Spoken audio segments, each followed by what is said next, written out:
Jesus fucking Christ, you guys. Jesus fucking Christ. I just made some delicious vegetable wrap thingies that I fried up, and good lord, they were spicier than I thought that they were going to be.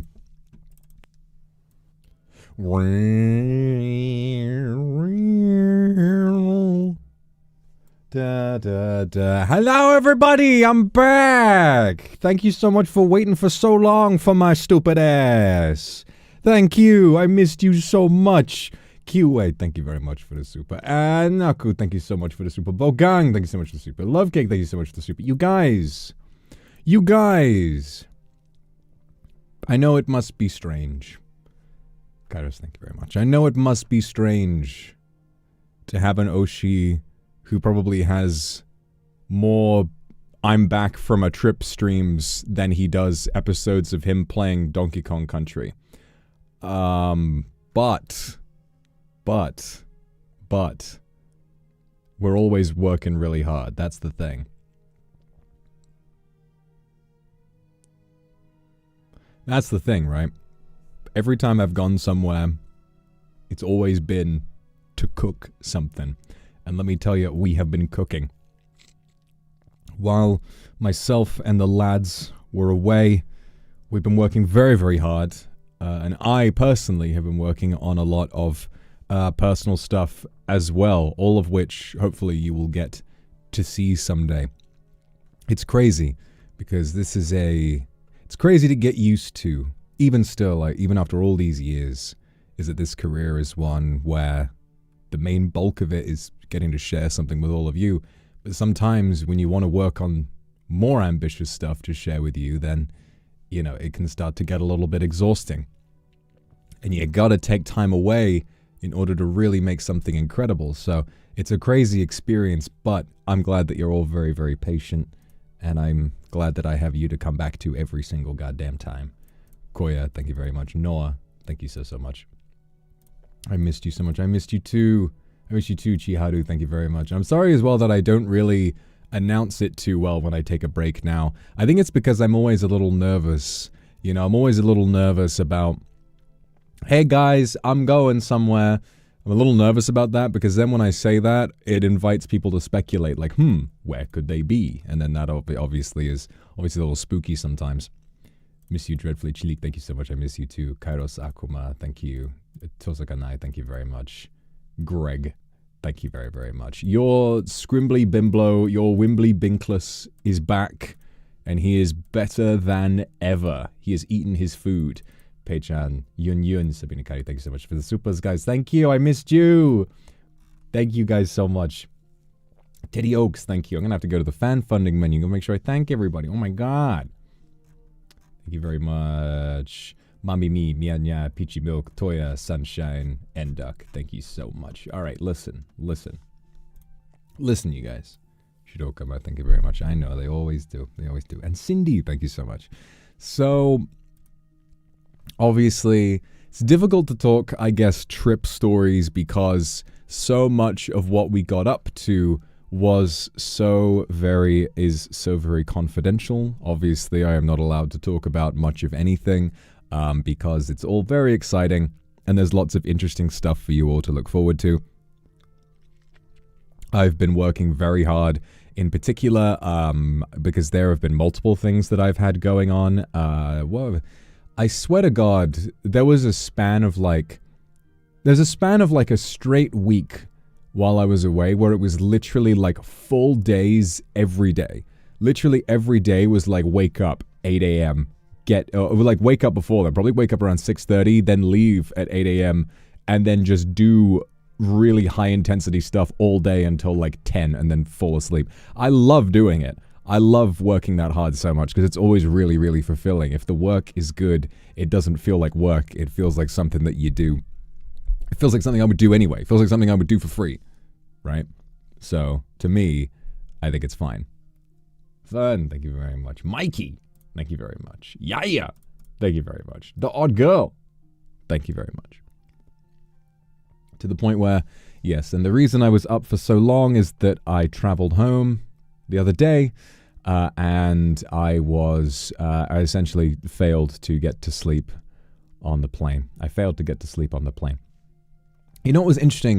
You know what's interesting about my flight back is that ANA, which is my carrier of choice, they have two different seat configurations. They've got like the room for business class, which is like the really good one, and it's like the one that Mr. and I got, and they sort of close off. They have like the closed off little cubicles, and you can get total privacy. But then last minute, I didn't even know this was happening. I walk on, and all of the seats are completely different. They're way older, so old, in fact, that the new ANA seats have an HDMI port on them, so you can plug your Switch or your PC into the monitor, and then you can watch it on there. This fucking seat has an iPod port. I didn't even know iPods had ports. I didn't even know iPods needed a unique port, but it said, hey, iPod. I was like, I didn't bring my fucking iPod. The seat is that old. And at first I was a little like, oh man, I really like the other ones. But then after a while, I kind of was like, you know what? I like this. You know why? Because the carpets remind me are like very sort of 80s, 90s internet core design. And suddenly, in the moment, and when I was feeling a little let down, I was like, you know what? I'm just going to pretend it's like the back rooms. And then I was like, ooh, hee hee, hoo hoo hoo. That's my favorite thing. And then I felt good. So it's all right. And as usual, the food was lovely. The food was lovely. And speaking of food, Vals, thank you for the super. Of course, going back to Japan, the food is always such a step up from UK food. And I remember getting back last night and being like, oh God, I need to eat something right now. And then I remember I felt like I needed to eat something, and I looked and I saw like sushi delivery, UK sushi delivery, and I was like, there's no way. There's no way I can go back to this now. No. Did I try any new food? Yes. Although I'm not going to tell you about all of that. There will come a time when I can tell you about the new things that I tried. Yeji Lapo, thank you so much for the Akasupa. So sorry that I disappeared. I'm glad I can make you feel a little bit better. I missed you too. Mwah, mwah, mwah. Thank you so much. And Misa, thank you so much for the Akasupa. Okaeri nasai. Tadaima. Went to the Demon Hunger's Cafe in Osaka and in Tokyo with Kindred Sea. Went to multiple different branches. That's so cool. Daisuki. Mwah. Glad I could give you some fun in life. And yes, the Demon Hunger's Cafe. God, how incredible. I've got something to tell you. So those of you who know that major motion picture Demon Hunger's drama, impeccably acted, impeccably directed, as usual. The major motion picture has had its cafe release where you can go and enjoy some lovely snacks based on scenes and themes and ideas from the film. You know, my ass went. I won't tell you which one, but I did go. I did go to one of the ones in Tokyo. I did go. Yes, I did. I went and I had the curry, and I had the black lemonade, and I had the demon waffle. And you know what? It was really good. It was really, really good. I love the curry especially. It just had like... The black sauce had such a unique taste, and I loved refreshing it with the soup stock and enjoying the rice and all of that kind of stuff and all of the lovely ingredients. And you know that they know me the way that they put bell peppers in there. You know that they know what I love. I went there and I was like, hey, this is all for me. So I went. Nobody recognized, because you guys know I have a human disguise by now, right? How else has this demon lived for so many years, and he still relatively is able to maintain an air of secrecy? You know I have a convincing human disguise. Nobody, yeah, exactly, right? If you ever hear about if you ever hear a Victor with my voice, you might just be in my vicinity. But if there's just another man called Victor, do not run up and yell at him, because he might not have any idea what's going on. Ka, thank you very much. Missed you too. And Kuroi 2.0, thank you for the Akasupa. Welcome back. And Sunny, thank you very much for the raid. Explain Minions Toilet to me, mate. Explain fucking Minions Toilet. Why did you tell me to check out the Minions Toilet? What is the problem? What's the problem with Minion Toilet? I was hurt and upset when I sat down on minion toilet and it went bello. I'm kidding, guys. This is an advanced bit. This is an advanced bit implying that I went and spent my life savings sitting down on minion toilet. Really, the life savings went into my medical bills after I contracted multiple diseases from the rim of the minion toilet. But yes, I really enjoyed, the curry was great. The black lemonade was super, super refreshing. And I really love, again, you know, I really love the way that the grapefruit goes into creating kind of the red moon motif. And then the fucking demon waffle was really good. Like, I know that dessert is a meme because it's so silly. Come to the Minions toilet for a good time. I had a fucking horrible time at the Minions toilet. Minions toilet came out and fucked my wife. Minions toilet is a fucking bastard. But the demon waffle is a little bit of a meme, obviously. Trauma waffle, but it tastes really fucking good. You know, I think being able to eat that might have been a good way of overcoming some of my damage as an individual, right? So that was really fun. Nobody recognized a thing. And I did take a little sneaky pic of my dinner when I went there, so I'll be sharing that on Twitter at some point. Obviously, these things gotta go through stuff. But you know, I did go and I had a lovely time, and no one suspected a thing. Or maybe you did. Maybe you did, and you just didn't say anything. In which case, respect to you for being respectful to me. No. How did you blend in? It's simple, really. The way I've always done it. The way I've always blended in with polite society is that I wear a little wig. I wear a little wig that gives me much shorter hair, and I have little brown contact lenses because I figured, right, what's the most plain eye color? No offense to those of you with brown eyes. Brown eyes, I think, are very handsome and very pretty. But I just make sure I change my hair color and wear some contacts, because otherwise, the only thing giving me away are these. But most people just kind of think I'm, you know, most people just kind of think I'm a little freaky, right? Yana, thank you very much. You took my puppet to meet Mudang. I love Mudang. I've seen like just a couple little clips of Mudang, and I think that they are just the most sensational little animal. The most sensational little animal. What is the world going to do when Mudang grows up? Is that how it's pronounced? What is the world going to do when Mudang grows up? Because one day, Mudang will be a fully grown hippopotamus. Right? What are we going to do with ourselves? I don't know. A tiny breed of hippo, like a teacup hippopotamus? You can do that? Oh my god. Avis, thank you so much for the Akasupa. Oh, you're going to go to the cafe? I hope you have a great time. Aka for me, thank you so much. I hope you have a wonderful birthday next week, and I hope you enjoy the cafe. Mwah. Lumos, thank you very much. I miss you tremendously. It must be so proud to see your own cafe. It was fucking crazy. The decorations are the most insane thing about it. The decorations are so, like, professional with such beautiful artwork, and I just get to sit around and be like, yeah, this artwork, this whole cafe exists because of something I did, and that's so cool. I'll never get used to it, not as long as I live. Rui Doggy, thank you so much for the super. I'm glad you enjoyed the cafe. Enduk, thank you so much. Rem, thank you very, very much. Good luck studying. I love you too. Mwah, thank you so much. Katie, thank you very much. I'm going to go to the cafe in Changsha. Can't wait to taste those wonderful dishes. You have to set up a 14 hours overnight train without a bed. You are such a dedicated kindred, and I appreciate you. I hope you enjoy the food when you get there. Mwah, thank you so much. Lily, thank you very, very much. I missed you too. Excited to see all the exciting things you've been cooking. Yes. So there's lots of stuff for the near future that we've been cracking on with. And there's lots of stuff for the distant future that I've been cracking on with. Which, of course, is very difficult to talk about. But I've been being, in as vague terms as possible, I've been being very ambitious and very workmanlike about putting some very interesting things together.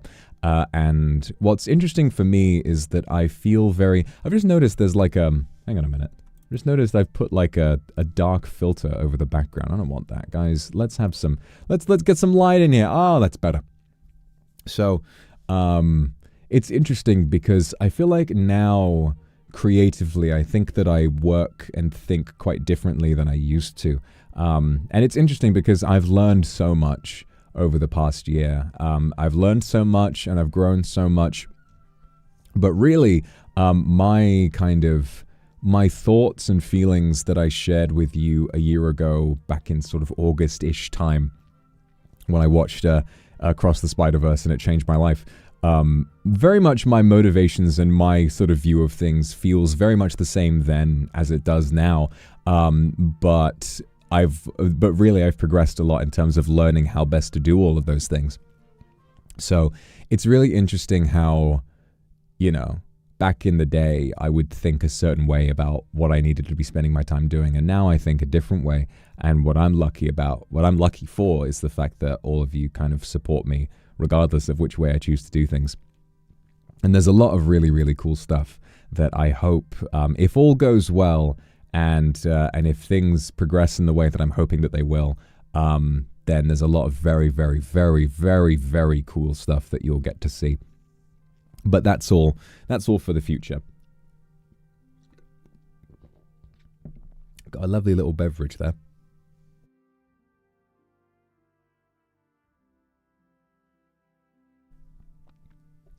So yeah, it's been a really exciting time. And things seem to be progressing well. But now that I'm back, I'm really excited to get back into streaming.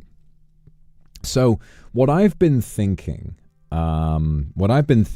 about streaming is that I feel like I try really hard to hold myself to the same standards that I've had this whole time.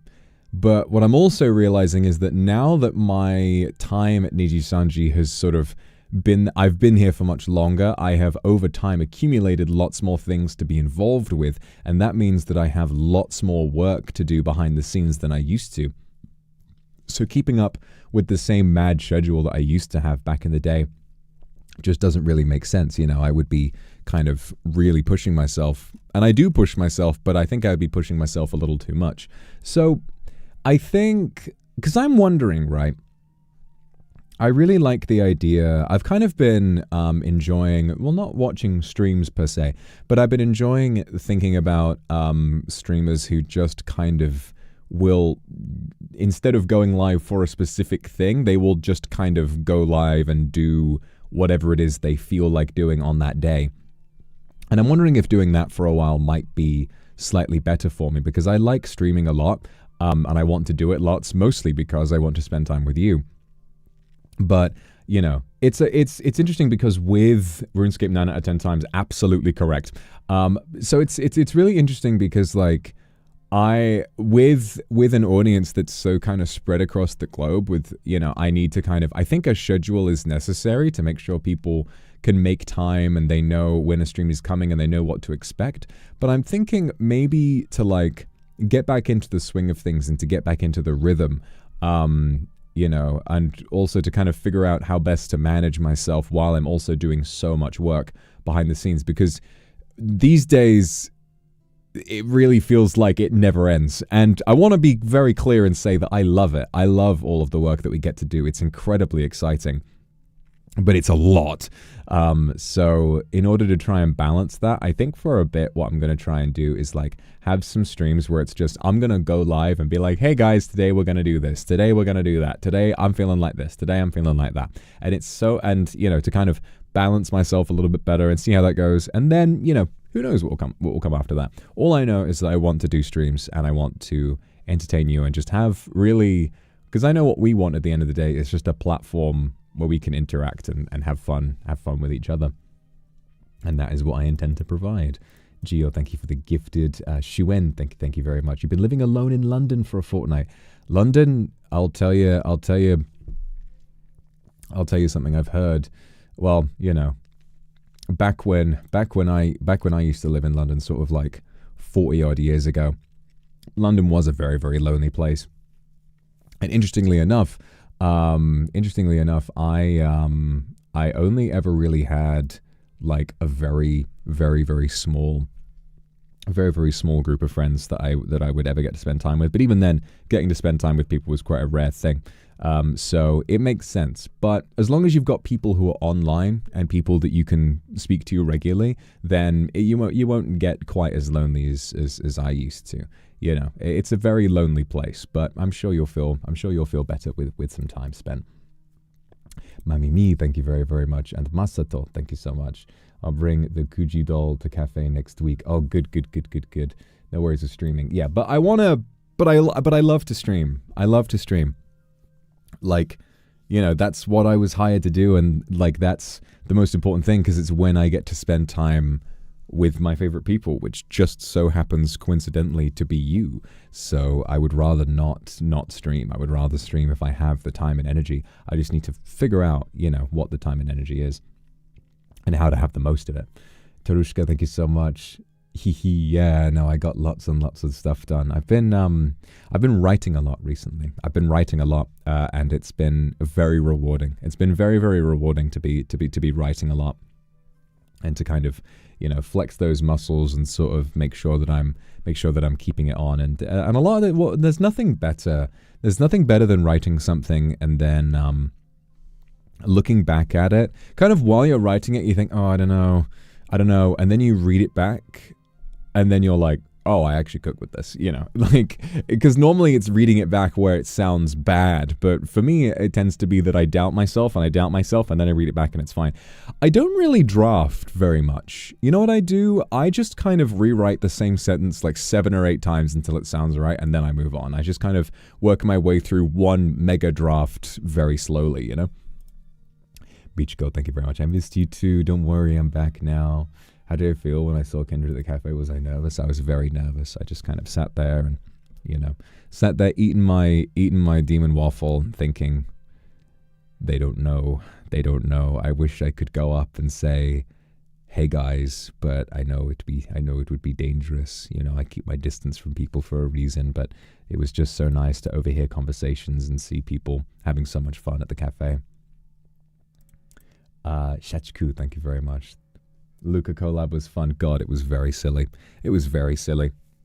Luca's new vocal stem is just that one video of all of the Dragon Ball characters, and then also Mr. Beast going, yeah, hot tour, spin on that thing.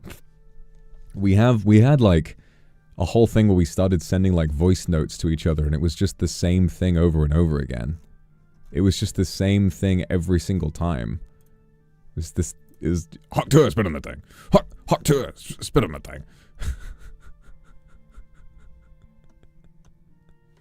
And his mic the mic on his phone is way better than the mic on my phone. So his sounded pretty clear, and then mine was like,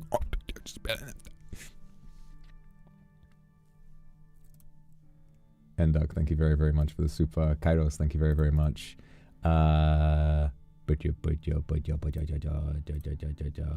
Sassy, thank you so much for the super. I've been writing and stuff, and it's all because of you. Glad I could inspire you. Misty, did I go with someone? No. I went alone. I made sure to go alone because if I went with someone, the temptation would be to open my mouth and speak, and I am the voice demon, and that shit would ring like I had just farted in a cave. So I went alone. Onion, thank you very much for the super. Gonna go to the Demon Hungers Cafe again, try the food that I didn't last time. I hope you like it. Succubus Nightly, thank you very much. Your birthday's in 2 months. Planned a trip to Barcelona for me and Mike, because we see 21 Pilots. Man, I love 21 Pilots. I haven't listened to them in a while. So formative for me.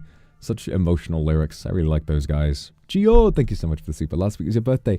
Happy birthday to you for last week.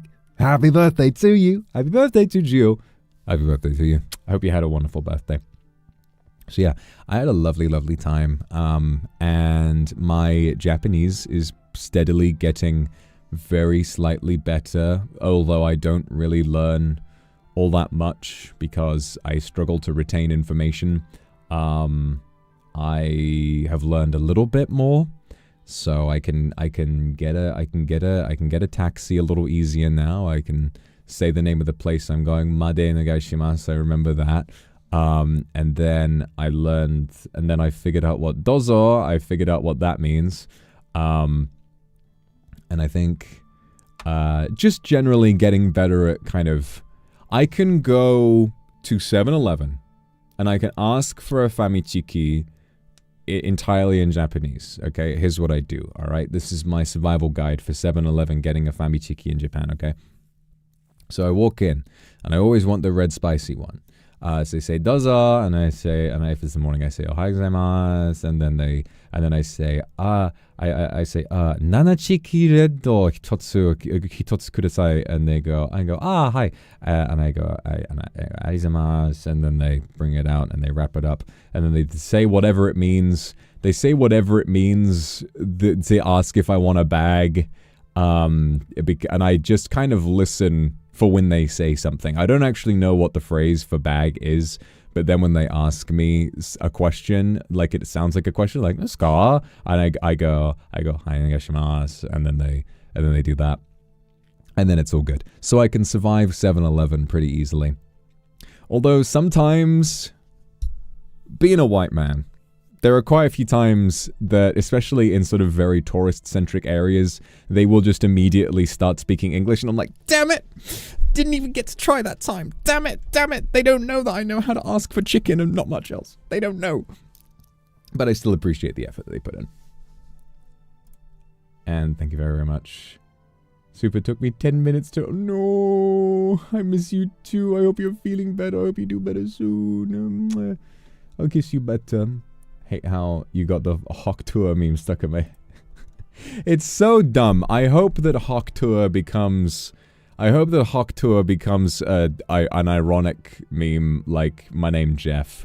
You know, where it starts out being really nonsensical and unfunny, and then over time it's like we kind of adopt it and make it funny. You know? I mean, Luca's made it pretty funny for me. I can't stop saying it. I just like, Hawk Tour spin. Hawk Tour spin. Oh my god. We had... we were hanging out. It was the four of us and Mane-san. We were hanging out, and you know, obviously in a work context, but we were having a little break. We were just chatting, hanging out, and then I can't remember how we got there. Oh yeah, Luca, being Luca, just says something, right? He just goes, "Edgeless." And I immediately recognized that as being the tune to in Room Where It Happens from Hamilton. So I say, smile more. And he thought I knew the meme he was talking about, where the line is, jelk more. Right? He said, edge less, jelk more. And then we both laughed a lot. And our manager asks, guys, what are you talking about? And so Luca and I explained what jelking is to our manager, who put his head in his hands, and wondered. And then we also, there's another line from that meme that we didn't know what meant. It was like, can you give me a blumpkin or something like that? And I'm not going to say what a blumpkin is on stream. If you're over the age of 18, you're welcome to go and Google it. But we as a group Googled it and found out what a blumpkin is. And I regret heavily learning what that is. But so yeah, we had a fun time with Mane-san. That Mane-san's job is to listen when Luxiem say, hey, do you know what jelking is? It's your job to entertain these kinds of conversations. Yeah, don't Google it if you're squeamish. Don't Google it if you're squeamish. It's pretty bad. How do I spell that? Best if you don't know. Best if you don't know. I just Googled it. What the fuck did I tell you? What the fuck did I tell you? Do not mention what it is. Do not mention what it is in chat, okay? Do not mention what it is, because it's going to show up on my screen. It's going to show up on my stream, and Great Father YouTube is going to say, I need your balls. And mine are reserved. They're only for very special people. Only for very special kindred. So that was, I'm trying to remember what else there is to talk about. Had lots of nice food. Lots and lots of nice food. Went for, it's quite funny. We went to yakitori at one point, and I think I had it before, but I couldn't remember what it was like. And I arrived a little bit late because I got lost. So I arrived, and I ordered like chicken and negi skewer, and then I ordered some liver.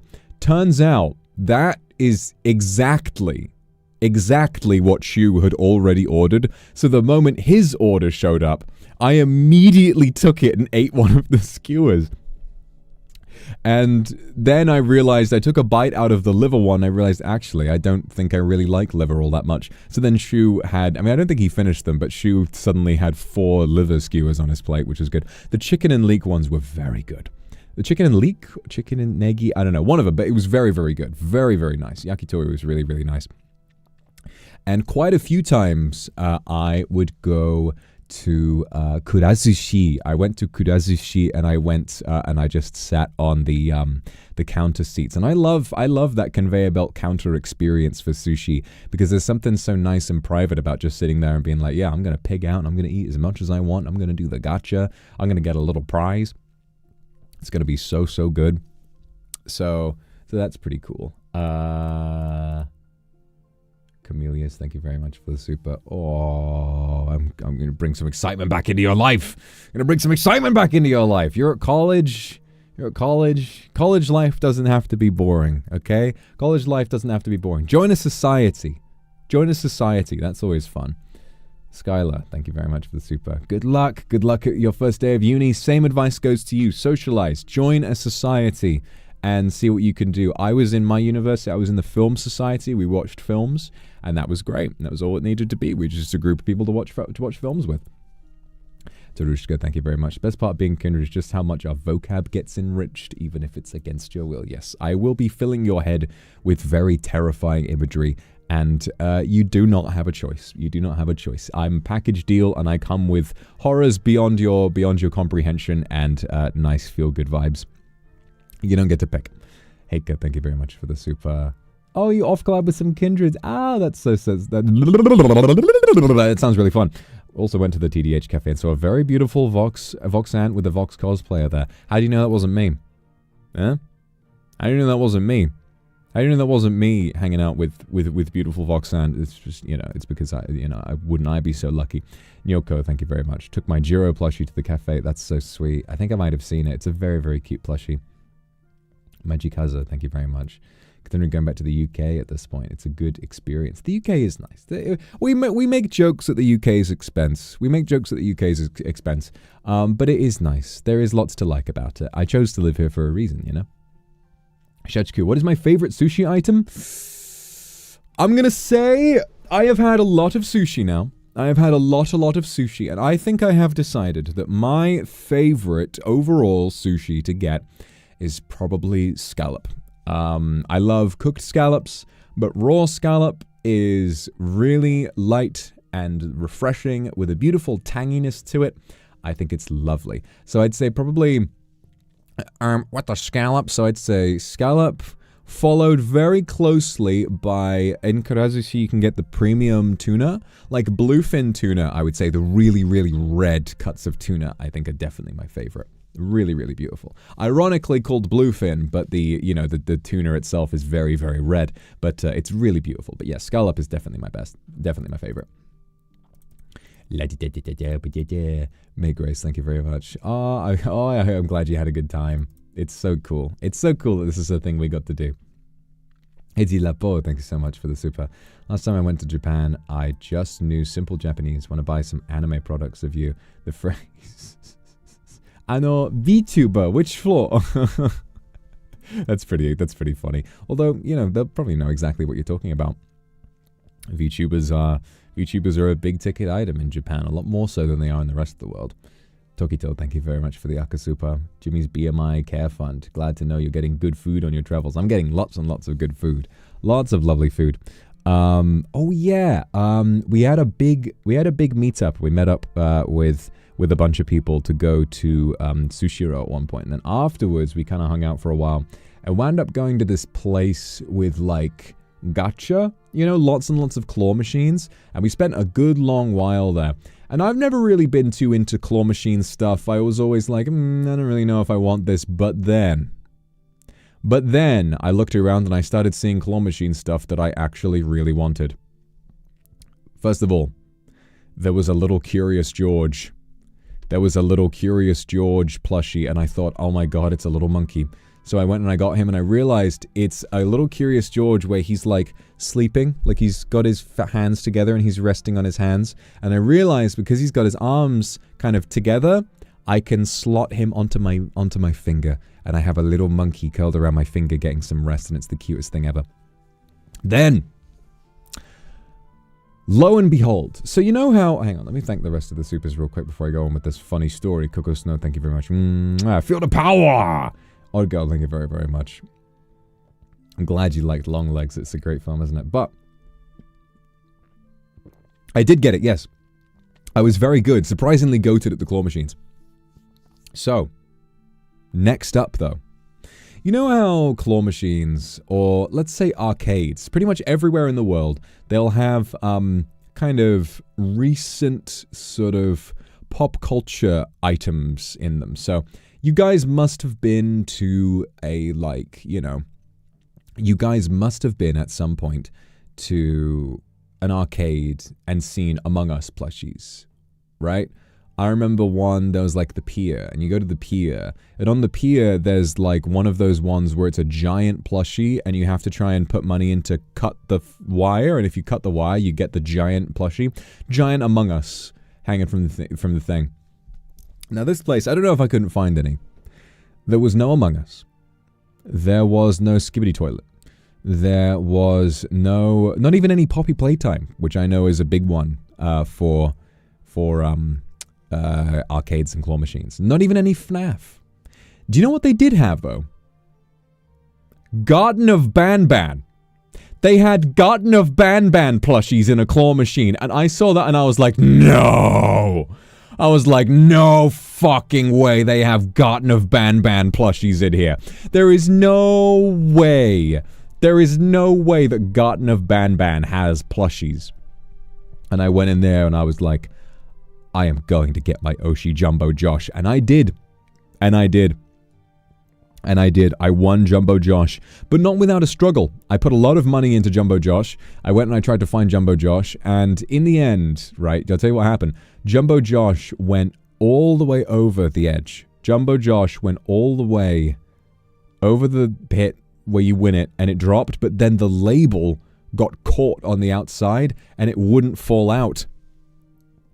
And then I was there, and I tried, like, jostling it to get it to fall out, but it wouldn't. And then some fucking random tourists from, like, America or something walked past, and they pointed and they laughed at me! They pointed and they fucking laughed at me! I was there, I hung my head, I like, knocked my head against the glass, like, oh, Jumbo Josh, and they were like fucking Nelson from The Simpsons, they were like, ha ha! And I was like, bruh, what the, But then,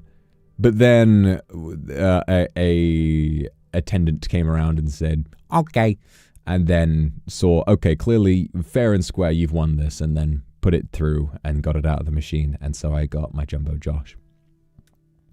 Then, what else did I win? What else did I win? There were two more things. Oh, God! What is Obama's last name? What have I forgotten? What have I forgotten? Oh, I won something else. I won something else. And it was... Oh, fuck. I can't remember. I can't remember at all. Oh, yes, now I remember. So you guys know that meme. You guys know that meme with the cat in the banana suit. It's like a little cat's face on a banana costume with its arms and legs poking out. And it goes like...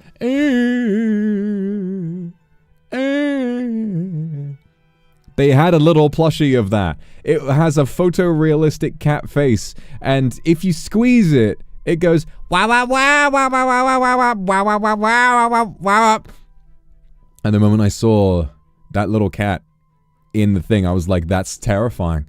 I hate it so much with all of my guts and my bones. I need it.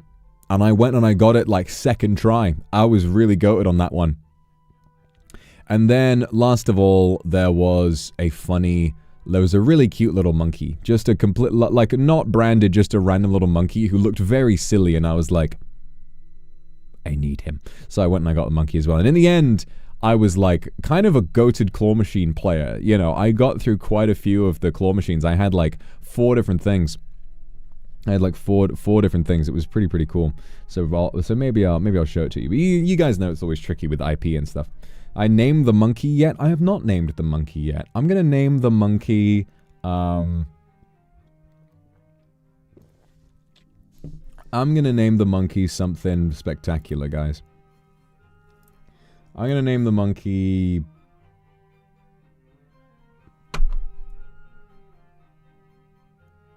Philip. There you go. There you go, Philip. And that's pretty cool. Dave! Dave the monkey! Not likely. Tokito. Oh, I already thanked you for the exit, but thank you anyway. Connie, thank you very much for the super. I miss you so much, and I saw... What does that say? I see Zukashi. What is that? Muzukashi? I know that word. I learned, that's another one I learned. It means difficult. They're like, Muzukashi. I learned that. That's pretty cool. I like that word. What's her name? What's her name? Reina. Is her name Reina from Tekken? Reina! She's Muzukashi! And I'm like, yeah, it's a pretty cool phrase. I would never say that though, because nothing is too difficult for me. I just go through it. Last time when I was in Ikebukuro, I spent nearly 20,000 yen on one claw machine for a Chikawa. I got nothing except a long bill. It's easy to get carried away when the money is on your Suica card and you can just beep, beep, beep, beep, beep, beep. Sai, thank you very, very much. My brother discussed his application uni taking the course of communication art and cinema. Mind giving him advice? Well, I don't know what communication art and cinema, what kind of course that is like, but when it comes to, I would imagine, analyzing and then writing about cinema and the art of communication, I would say to remember that no work of art, and especially no film, well, really no work of art at all, but, you know, in your case, film, is above analysis, or below analysis, rather, I should say. If you wanted to write a complex, long essay about Michael Bay's Transformers, you could. There is nothing, absolutely nothing, that will make a work of art vapid and not worthy of analysis, because you are the one who imbues that work of art with value simply by perceiving it, right? You perceive that work of art, and by perceiving it and by having your opinion about it, you will give it value. So don't worry and don't stress about what you're going to write your stuff about, okay? When it comes time to write an essay, when it comes time to write something, the most important thing to do is just think, right, what is your idea? What is something you're genuinely passionate about? Don't worry about what the lecturers are going to think about your specific film choice, because they won't care about the film itself. They're going to care about what you have to say about it. So if you want to write about something schlocky and stupid, you can. If you want to write about something that's generally considered high art, you can. Just don't stress about it. Don't worry too much, and go in with an open mind. Neko Saka, thank you so much for the super. And Yuki, thank you for the super. Mwah, thank you very, very much. Sudakula, thank you very much. Happy to see you back. I'm glad to be back. Glad to be back with all of you. I missed you very much. Also, on the flight home, I watched a fantastic film that I really enjoyed called I Saw the TV Glow. I thought it was brilliant. So I'd highly recommend you all watch it. The film itself definitely is most applicable to kind of a trans perspective. And it's very easy to see the visual cues and, you know, the way in which that perspective, almost like the horror of body dysmorphia, is portrayed in that film in a way. But I think what was so brilliant about it is that although that's an experience that I can't personally relate to, it also, I think, was a very effective look really at surviving trauma. Not just that, but also kind of acknowledging and creating, what is it? Kind of creating imagery that validates the experience of being deeply affected by trauma. You know, that was what it spoke to me most about, was what it feels like to kind of be robbed of a part of yourself. I thought it was a really, really brilliant film. It says it is a horror. I did not find it scary at all. There are some scenes that are somewhat, I would say, disturbing, but overall, I don't think it's a very scary film. It's just disturbing and portrays these thoughts and feelings in a very powerful way that some people might find quite intense. So I would say definitely check it out. It's a really, really brilliant film. I really enjoyed the performances. The main guy is good, but the girl, I'm not sure what her name is, but she's brilliant. The lead actress who plays the girl is absolutely brilliant. I thought she was fantastic. Has this one scene in a planetarium where she's talking about how she feels, and like her performance was really, really brilliant. Really brilliant. A lot of great scenes that are just completely uncut people talking, and they never got boring. They were always really, really interesting. I remember at one point I needed to take a break because I was getting like really worked up and overwhelmed by it. It was a very intense watch. It was wonderful. I really, really enjoyed it. Cheling, thank you so much for the soup. I'm the one who knitted a Christmas sweater for Minendo on Twitter. Glad you liked it. Oh, the Christmas sweater is so cute! The Christmas sweater was so cute. I had a big smile on when I saw that. I had a big smile on. Hope he enjoys the cafe.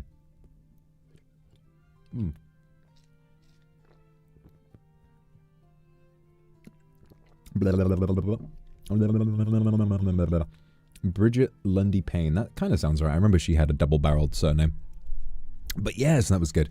So I had my gacha where I won lots of things, and I had the flight, which was nice, and what the fuck else have I done? Let me think.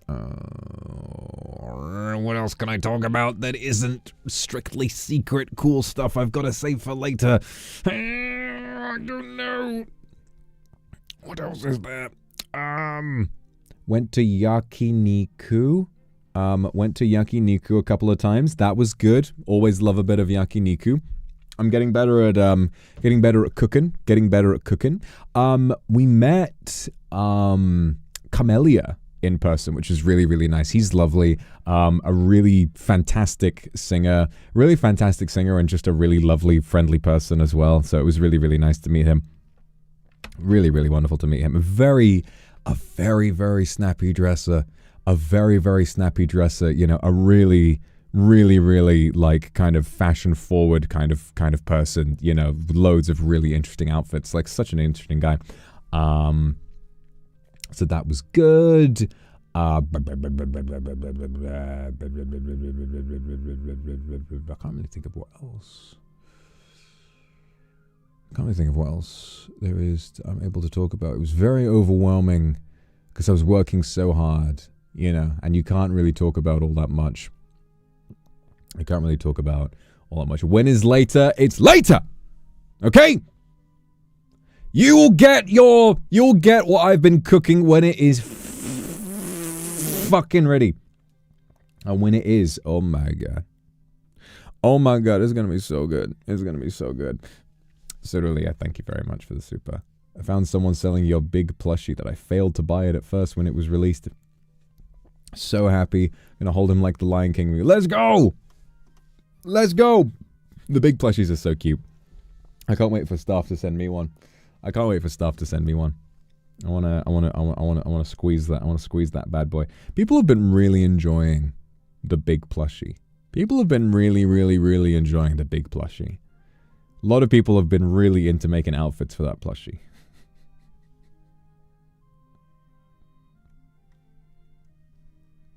Yes, I've been working on Bloodborne Remastered. Yes, PC version of Bloodborne is all me. That's a joke, obviously. Obviously, that is a joke. Do not take that seriously. I would certainly like for there to be a Bloodborne PC port, but it's in the hands of Sony and From Software and not mine. Just for legal reasons. Got to clarify that.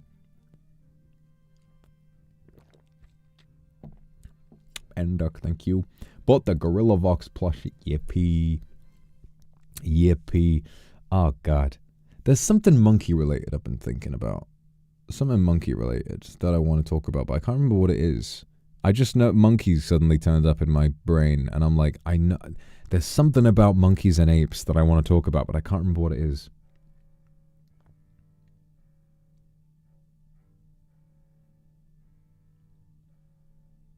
Did I see a real monkey? No. Unfortunately, as much as I would have loved to see a real monkey, I did not. Oh, hi, Mark. I did not. I said, hey, stop monkeying around. Been reading Wikipedia articles on monkeys again. No, I have not. Do you know what I have been doing, though? Is I've been locking in and playing a lot more chess. I've been playing on... I've been playing like those random online 10-minute matches, and you know what's so funny? While I was in Japan, I went on like a bit of a losing streak, you know? I have a problem where I'll get a decent advantage going, and then I just kind of immediately drop the ball, and apparently this is not uncommon.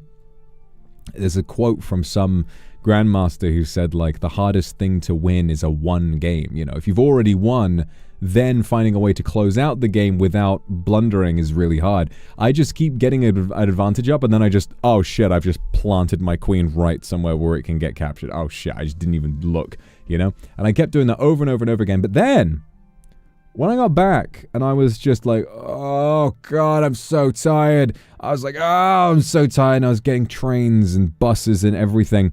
Then, when I was barely awake, I kept playing more matches, and I went on like a 10-game win streak, and my rating boosted by like 100. It was fucking mad how like my tired-ass self was suddenly like, oh no, I get it. Yeah, I get it. Maybe it's because my rating fell so much that I was playing against actual 4-year-olds, but I just kind of went up. What's my favorite opening? I don't really know any cool openings yet. Usually if I'm playing with the white pieces, I'll go for boring ass E4, go for King's Pawn opening, just because it's overall probably the strongest opening to go for. It's got to be E4. And then for black, I like to play the Nimzowitsch defense, or I like to play the King's Indian defense. Those are my two favorites. Although I have a lot more success with the Nimzowitsch defense, King's Indian I think is a cool one, because it's nice to kind of immediately build a little formation, you know, a little castle, and then kind of put everything together. But I'm not a very defensive player. I'm not a very defensive player at all. I tend to... It's like Doppio said about me when I play chess, is that I will only be able to aim for an absolutely insane, like, insta-checkmate in 5 moves, or I just can't play at all. You know, I'll like tunnel vision on getting one exact checkmate purely because I think it would be cool. And I think that genuinely is probably one of my biggest weaknesses as a person, you know? Bogang, thank you very much. Smee, thank you very, very much. Lumos, thank you very, very much. Murasaki, thank you so much as well. But it's the same when I play Hearthstone Battlegrounds. It's the same when, you know, really anything where I'll be, it's any strategy game, right? I'll be aware, I'll be like, okay, I can probably win this if I just think carefully and I do the strategy. But then I will suddenly get this idea of like, oh, but what if I won by doing this? And I'll think, I have to do it. And so I just beeline it and tunnel vision towards one specific win condition that I think would be fun to do. And then inevitably, the opponent notices what I'm doing, counters it, but I just keep fucking going for it. I don't even think about, oh, you know, what am I gonna do about this? No. I don't even think about, okay, what now that they've counted, I'm like, oh, but come on. Oh, but it would be so fun. Oh, come on. It would be so fun if I was able to do that. I'm just constantly thinking fun first, you know? I never think about winning. I mean, I do think about winning. I want to win. I just want to win in a fun way. Like, when I play Battlegrounds, I'll be like, I want to play Undead today. I want to build an Undead comp. I want to do Undead today. Undead where you summon 50 million skeletons and they all get eaten by the big guy. I want to do that. And then I get offered no undead all game, and I'm just sat there refreshing the tavern 78 times being like, where's the skeletons? Where's the skeletons at? Why can't I have my fun game? Why can't I have that? It's a tragedy. The whole thing is a goddamn travesty. The whole thing is a goddamn travesty. Alfred, thank you very much for the super. Thank you. I am looking forward to it too. Looking forward to seeing how everything comes together. We've all been working very, very hard on things for you. Things for you to enjoy. So what else is there to talk about? I don't know. It's been interesting. It's been very interesting because, I don't know. I think I know full well as like a streamer, you know, what it is that I would need to do in order to kind of progress and grow fastest and do all of this stuff. But I almost feel like my personal limits and boundaries are kind of at odds with the way that the industry is going. You know, I think streaming and content creation, there are certain things about like doing things that help in this industry that kind of give me a weird icky feeling, you know? And it's difficult because there are so many times where I'll be like, yeah, it was a good idea to do this, but there's something in me that I'm like, I don't want to do that though, you know? And it's tricky, but I do like feeling, you know, that I'm on my own path and that I'm doing my own thing. But it's still tricky, you know. It's still tricky to acknowledge and to be aware of my limitations and to acknowledge and be aware of, you know, of all of that. But to also kind of, you know, have to work on so much. It's a really, really difficult thing to balance is all I'm saying. And I'm going to keep trying to find, like, you know, the perfect thingy or whatever it is that I can do and the perfect certain kind of levels to it. But it's really, really difficult sometimes. It's really difficult to, you know, it's kind of like, you know, it's the same thing as when I'm playing a game. It's the game, according to game theory, not MatPat, but game theory itself, it's that players will always choose the path of least resistance. And sometimes in games, what you'll do is you'll find the optimal strategy and then you'll always go towards that. But unfortunately, sometimes the optimal strategy just isn't all that fun, you know? It's like, yeah, if you want to beat Promised Consort Radahn easily first try, cast fucking unseen form, sneak up behind him and throw a poison pot at him, then turn yourself into a tree and he'll drop through the ground and die instantly. Yes, that is the most optimal way of killing him, but also, you know, it's not all that fun. It's not all that fun. It's funny once, but then what if you have to do that multiple times? No.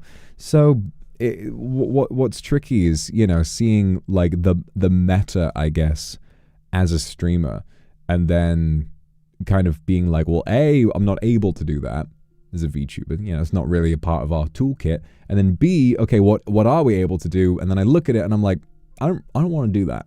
So innovating constantly is really hard, especially when we're always working on so much behind the scenes. But the nice thing, again, I've said it before, the nice thing is that I have you. And I think the most important thing for me right now is, I kind of mentioned it earlier, but the most important thing for me right now is that I am working so fucking hard all the time. I need kind of for streaming to be like my spare time almost, you know? Because at the end of the day, I love you and I miss you all the time. And getting to spend time with you makes me incredibly happy. So I think that if I kind of treat, you know, offline work as my day job, and then I try to kind of, if I want to play a video game, if there's something I want to relax with, I make that something time that I spend with you.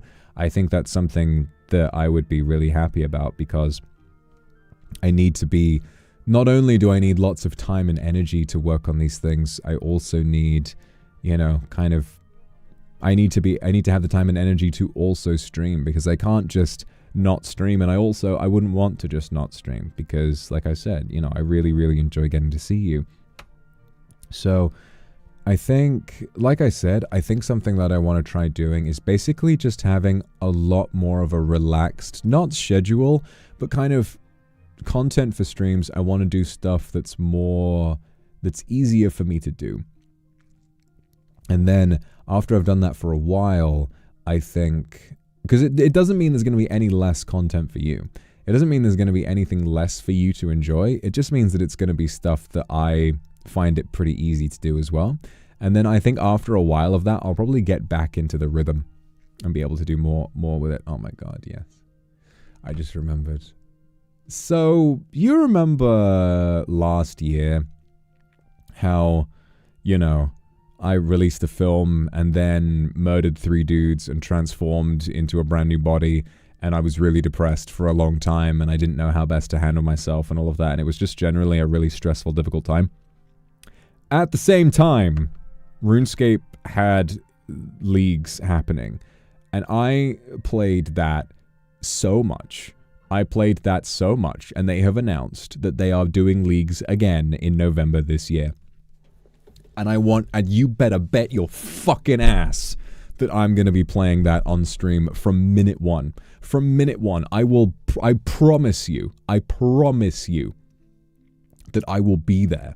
I will be fucking seated for that. It's a remixed mode of a game that I already love so much. It's like, hey, what if everything was 10 times as fast? What if everything was 10 times as fast and you had a load of really cool abilities and it was just, you know, there's so much to love about it.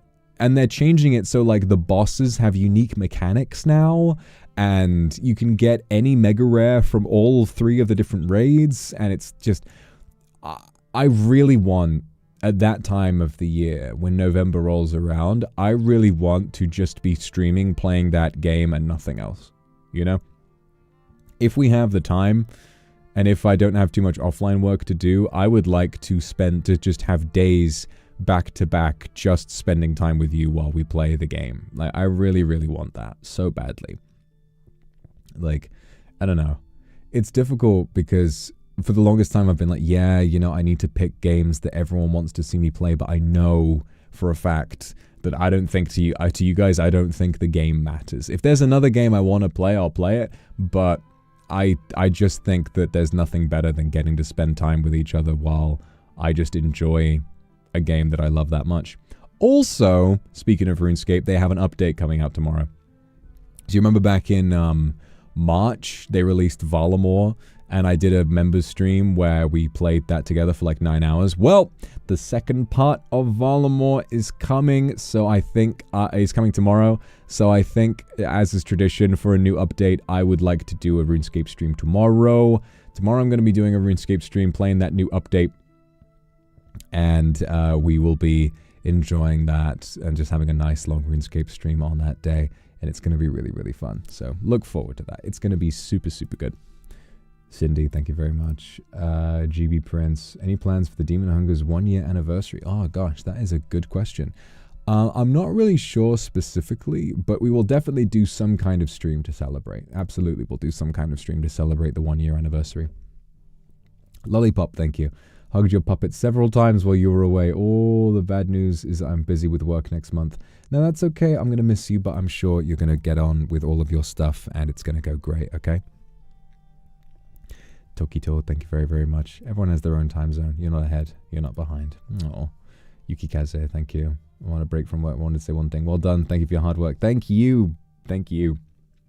Will the RuneScape be members or not? I'll think about it. It's nice to do it with members, but I don't know. I've been away for a while, so I think maybe doing a public one would be good. I'm not sure. I'm not sure. I'll think about it. Moeko, thank you very much. Okaeri nasai tadaima. They went to a cafe in Osaka. Went alone. Oh, and someone approached you. That's so good. You made a friend. Me babe, thank you so much for the super. Feeling a bit nervous and scared. I'm glad I can feel you with energy. Love you too. Good luck with your internship.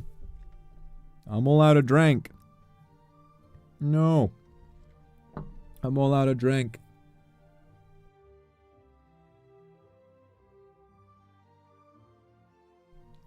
Crazy Person 23. That's a great name. It feels like it's been forever since I've been able to catch a stream, so I'm glad that I could pop in today. I'm glad you could pop in too. It's good to see you. Drank. So that's exciting. Yeah, it's like, genuinely, I think most of I'm a very nostalgic person. You know, I get deeply nostalgic for like very specific periods of time. And not only that, I get very nostalgic for periods of time that weren't even that long ago. I think when you've lived as long as I have, you kind of start, you know, it really increases the richness of all phases of your life, you know. And I think, so when I played leagues around the end of last year, the start of this year, I think it ran from like late November all the way through to sort of the middle of January. When I was playing that, I had like a specific music playlist, and there were a bunch of times where it was literally just like rotting in my chair playing that. And, you know, because I was struggling a lot at the time, as you know, that game really kind of took my mind off of it for a long, long time. And there was something really wonderful about it. And I just really looking forward to getting to really sink back into a game like that, you know? The nice thing about RuneScape that you don't really have with a game like WoW is that WoW is very much built around timed weekly content, you know. With WoW, you'll log into a character, do all of the weekly quests, and then, apart from Mythic Plus dungeons, there's not really much else for you to do. Whereas RuneScape, with leagues, there is no stopping you from just logging in and playing for as long as you want until you get... from just logging in and getting all the way to the end. And I look forward to going back to that experience. I really do. I want to share it with all of you. I want to share my excitement. I want to see what it's like to pick new relics and run around and do all the different tasks and stuff. And I want to grind away and work towards all of this stuff. There's just so much stuff to do, and I can't wait to do it with all of you, and it's going to be so fun. I'm just very excited about it. Olivia, thank you for the extra sleep. I had so much fun in the cafe. You finally met some kindreds IRL. Thanks to your retweet, my roommate found out about your simping account. Wah, wah, wah, wah. That's the thing. All of my IRLs know about this YouTube channel. They all know about what I'm doing. So, you know, it's pretty funny. It's pretty funny. You just have to have pride. Have pride in what you do. Have pride in who you are and what it's all about. And don't worry about it. Okay? If you want to simp, you simp. You're simping for a very handsome guy, right? I wouldn't worry about it too much. I'd be proud of it if I were you. Remember, I'm always simping for all of you too. So, you know, it's like a mutual thing. Are you really a simp if the guy you're simping for simps back? The longer you simp for the man simps back at you, like Friedrich Nietzsche. So, if that's the case, then I don't think there's much to worry about. You know, it's a shared experience. It's not like, you know, it's only one way. Dominic, thank you for the super. I missed you. Welcome back, my lord. Thank you so much for your first ever super. Mwah. Thank you very, very much. Shachiku, I'm glad you went to the cafe. So happy to see so many Vox Akuma in the store. Heart was racing the whole time. Yeah, so was mine. Glad you enjoyed it. So thank you so much. I love you too. Mwah. Courtney, thank you very, very much. Can't wait to see you lock in it. I'm excited too. I'm looking forward to it. Didier, thank you. Welcome back. I love you too. Thank you. Senya, thank you so much. So yeah.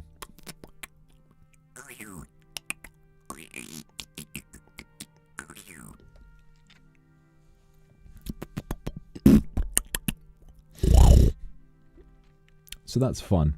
But what else is fun is Jenny. Thank you very much for the Akka Super. Welcome back, my lord. Miss you so much. I miss you too. Learning French.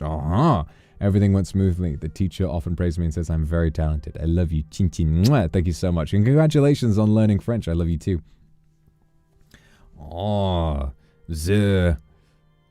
Je suis Vox Akuma. J'adore I don't know what monkey is in French. T'es woke, toi. Mes pronoms. Donkey Kong. Joe Biden. Barbecue. Fucking obsessed with that video, honestly. T'es woke, toi. Oui. Hanging Loops, thank you very much for the super. RuPaul! I wish I knew how to say more of what she says. Go Habs, go. Joe Biden. RuPaul. Kyo, thank you very much for the super. Can't wait to see what you're cooking. What was I going to say before? I don't think I was going to say anything. My ass was cooking not a lot at all. What does that even mean? Nobody knows. Ham and eggs that are not green. Well, are they just normal? Leon Mochi, thank you very much. Welcome back, my demon mans. And welcome back to you. Mwah, thank you so much.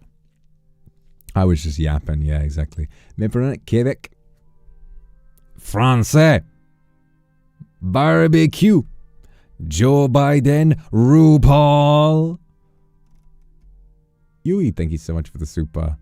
For the Aka super. Next Monday is your birthday. I'm not sure if you'll have a stream this week, so I want to ask in advance if your birthday wishes. I hope you have a wonderful, wonderful birthday next week, Yui. I hope you have a lovely, lovely birthday. So exciting. So exciting to think about people having birthdays. Oh my god. Time goes by so slowly. Really, time goes by so fast. Yui, thank you very much. Third birthday you celebrate with me. I'm really happy to have met you. An amazing person in every way. Share 2 of my 3 birthday wishes, hoping you achieve your dreams. What about all 3? I don't know the third one. Amatoneki, thank you so much for the super. This will be my first time attending a Milord event. Oh, I'm looking forward to you seeing it. I'm sure you're gonna have a really good time. Really good time. Hanging Loops, thank you. Forgot to write a message. It's okay. But I'm in class right now. I just wanted to come say hi and wish you have an amazing day. Thank you so much, Hanging Loops. I hope you have a wonderful time. No worries there. Well, you're in class. Send in super chats while you're in class. I mean, thank you very much, but make sure you're focused on getting your diploma or whatever it is. T'es woke, toi. Everybody's having their goddamn birthday. Everybody's having a goddamn birthday now. What would it...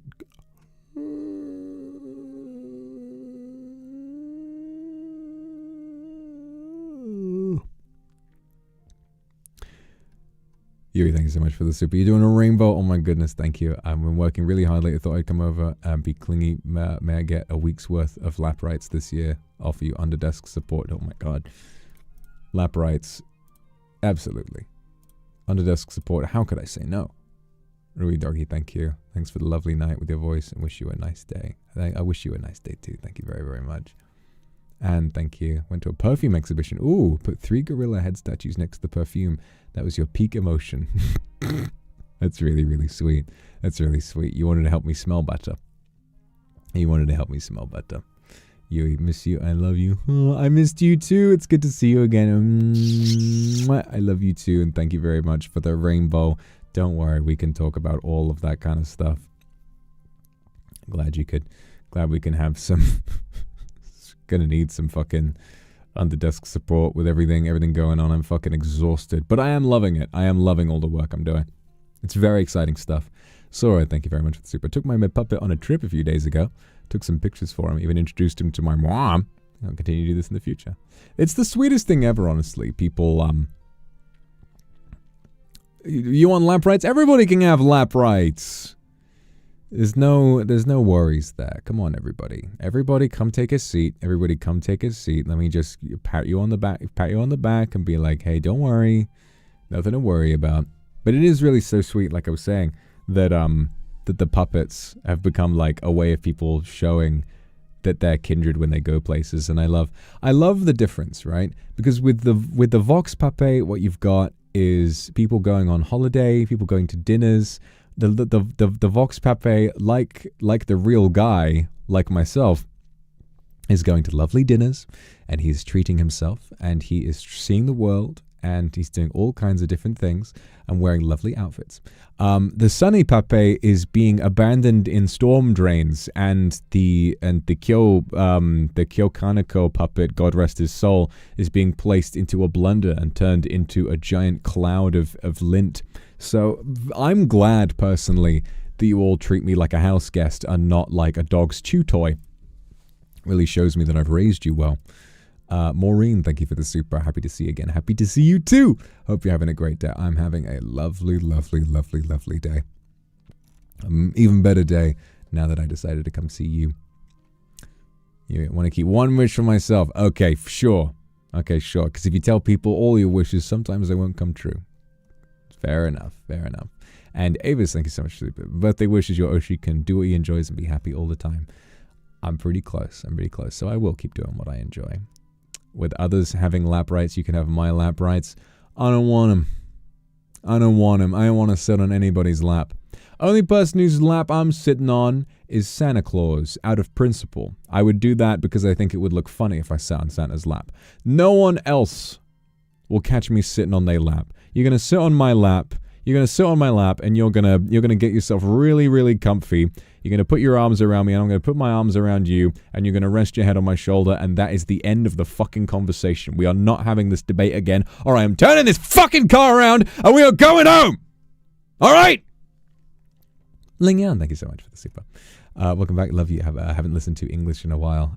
It's difficult, and remember, I am the most difficultest English speaker of all, but you're a very intelligent person for being able to listen to me at all. I think your English is wonderful. Koyuki, thank you very much. Glad you enjoyed the cafe. As soon as the Luxiem boys left Japan, the temperature dropped, and it got cooler. Yes, we were the sun drawing you in with our gravitational pull. Also because we're all just so hard, aren't we? Lily, there's a small British game called Thank Goodness You're Here. You learn some interesting British words. Still up to teach you some more words? Yeah, I mean, it'll still forever shock me that... I don't know why. I was so used to saying Bob's your uncle for a long time. I always thought Bob's your uncle was just a global thing that everyone on the planet said Bob's your uncle. Which, thinking about it, makes no sense at all. But, you know, I've been saying Bob's your uncle for almost a full century now. And it just kind of became such a common part of my lexicon that I thought, yeah, doesn't everybody say Bob's your uncle? Jacob Gray. Shoulder rights, please. Need to reach the big high shelves at Big Tesco. All right, we're going to go. All right, Jacob, we're going to go Big Tesco. We're going to go Big Tesco, and we're going to go up those big shelves, and we're going to get the really, really nice ice cream off the top shelf in the freezer aisle. And it is going to be so pang. Sexy cockroach, thank you so much for the super. Damn, you are a sexy cockroach. Oh my god. Can't go to the TDH cafe, but my friend did, so I asked her to buy me some goods, and I received today. Oh, that's good, that's good. I can't wait to see them. You managed to send your first rainbow soup. Wow. I feel so lucky. Need your big mi puppet for 3.0 and 4.0, please. Yes. It would be good to get a big puppet, wouldn't it? A puppet that's visibly much taller than the other puppet. I would like that. I'd like that very much. Lays, thank you. It's always so nice to hear your travel stories. Proud of you and Otsu on working hard. Bestie brought me your big plushie. My doggo just barks at it whenever she sees it. It is quite big. It is quite big, isn't it? You know, it's roughly the size of you know, a human baby. So I'm sure that it probably thinks, you know, thought of a really bad joke. But I love you too, Lays. I hope that the dog can get used to me. Connie, thank you very much. Keep sitting on his lap and can't go to pee. I can. You know how strong I am. You know how strong I am. Every single kindred, I will pick them up and I will go piss. I'll go piss. If you won't get off me, I will stand up and carry you with me. No, thank you so much for the super. Feel so happy. You can bring your friends to the cafe. It's so nice to hear about so many people going to the cafe. I was so happy to have met you. Thank you for everything. I love you. I love you too. Thank you. Lollipop, thank you. How about... Of course you can have a kiss. I hope you have a wonderful, wonderful time. And don't worry, you know, we'll be here when you get back. There's no need to worry. Tender Dream, thank you for the Akasleep. I had a busy week. Still found myself thinking of you secretly. Oh, in secret, really. I really enjoy listening to your stories about each of your travels. I hope you'll get plenty of rest. Sounds like you've been working very hard recently. God, I have. it's actually been mental. It's actually, no, I like, we always say, oh yeah, working hard every day, but while we're out there, oh my god, like every day is something new. And it's always fun, but fuck me if it isn't exhausting. It's so draining, but so fun at the same time. Nikoko. Oh, again with Kindred and Puppet and me Gorilla. I hope they all really, really enjoy it. GJS, thank you so much. The plushie is so soft, you hug it and sleep with it. It's like I'm really there. It's like I'm really, really there. Just spritz it with a little bit of my perfume, and then it's like you got the real guy. I deserve a vacation. I've been taking vacations constantly. No, I want to get back to work. I want to get back to streaming. I can't keep taking breaks like this. I want to jump back in. I miss you. You're my vacation. I'm taking a break away from breaks to go back to what I really care about, which is hanging out with you.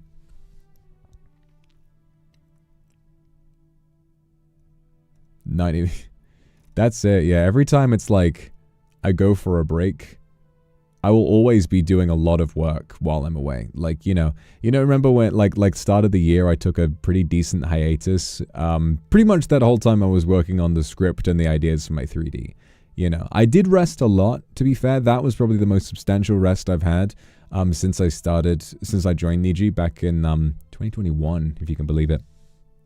There was some really substantial rest that I managed to have then, but throughout that I was thinking and planning for the 3D, and I mean, I'm glad it turned out well. Jesus, I'm really proud of what we managed to do with that. Yuri, thank you so much for the super. Yee, it's gonna be a good day. I missed you too. And Tanis, thank you very much. Took Pape to the Ren Fair last Sunday. We adopted a red baby dragon. He still needs a name. A red baby dragon. Why don't you call him... Ooh, why don't you call him... Why don't you call him Bale? Curse you, Bale! Call him Bale. Chongha, thank you so much for the super. Missing you so much. I missed you too. Chilik, thank you very much. My friend took me Puppet to the TDH cafe, and she said it means I go to the cafe too. Oh, good. I'm glad you get to go to the cafe in spirit. And maybe you'll get to if you make some time later, but, you know, I just hope you manage to keep up with your work and stay sane. So that's fun. That's fun. God, you guys are always really, really brilliant at welcoming me back. So that's pretty much, I can't really think of any trip stories other than that I really want to, you know, it's difficult to talk about stuff, like I said, because a lot of it is so wrapped up in secrecy. Ah.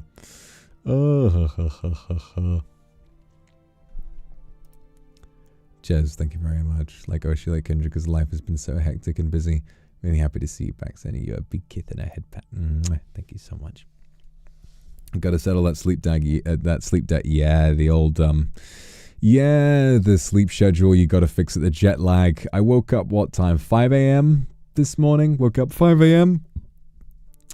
So, I mean, hopefully I can fix that. Hopefully I can keep that, because I like those super early starts. I always feel like I have so much extra time to do stuff if I wake up early. You know. On any day where I wake up at 5 a.m. is like, oh, hell yeah. 5 a.m. I'm like, I'm up. I'm a rising grinder. I can pretend for a moment that I'm a rising grinder, that I'm a Sigma male. Oh yeah, we were having a conversation. Did we have that conversation on stream? I can't remember. The one where Luxiem, we were doing the off collab. We talked about our favorite brain rot word. I can't remember if we talked about that on stream or if that was a conversation we had afterwards. And I said my favorite was Sigma male. Did we have that on stream? Or was that like... Or was that... I was on stream. Okay, yeah. Well, my favorite is definitely Sigma because it's so funny. Aoife Sylvia, thank you so much for the super. Aren't you so glad that I know how to pronounce that name? Aoife. It's a lovely name. Love you too. Berry Bean Pie, good to see you yapping back home. I'm glad to be home as well. And Oil, thank you so much for the super. Finally got finished with Star Wars Experience. Kylo Ren. Oh, yes, you and me both obsessed with Adam Driver. But I love Sigma male because I think it speaks to like a real part of the male psyche in a way. And I think it's nice and healthy to look at really stupid examples of what you can get up to, you know, if you kind of allow your worst traits to become dominant in you, you'll become a Sigma male, right? If you're a Sigma, it's like, because I get the desire to be like, I only work. I wake up early in the morning. I work out. I study. I do this. There is no time for feeling. No time for this. No time for that. I just think there's a weird level to most men where it's like that is very carnally appealing in a way. But then you have even the slightest bit of self-awareness and you realize that's fucking stupid and there's more to life, right? So I think having Sigma males is something to laugh at is quite healthy. What happened with the demon stuff going on? It all fluctuates. I became a huge demon because as you would know if you watched my film, demons grow in power and live longer when they consume human souls. And I had a particular disaster where I consumed 3 at once, which is quite a lot. After these 3 dudes tried to attack me, and I dispatched them, and then I grew to become this enormous man. I was 7'2", and I have enjoyed being this, and I've enjoyed being that. But what I will say is, don't worry if you really were a big fan of my big self. I'm sure at some point it will be back, and I have an idea of how at some point it may come back.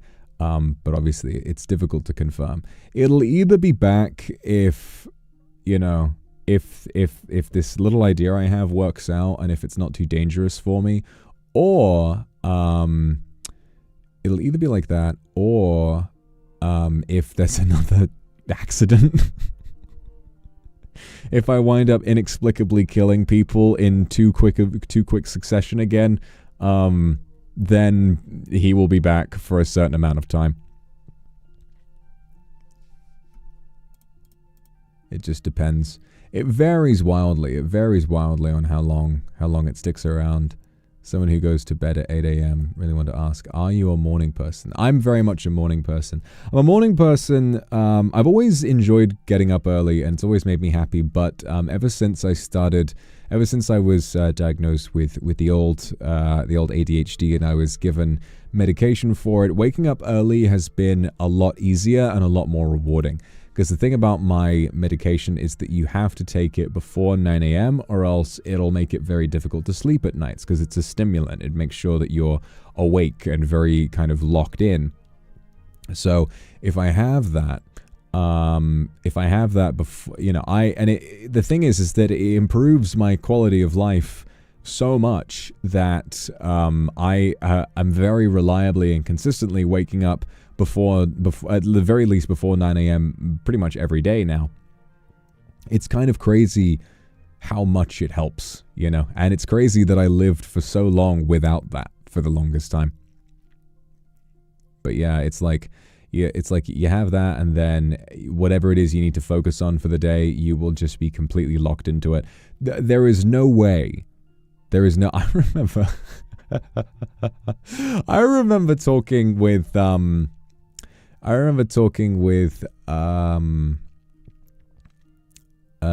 was a good while ago. It was right after the film came out. I think it was around the time the Suika tournament was happening.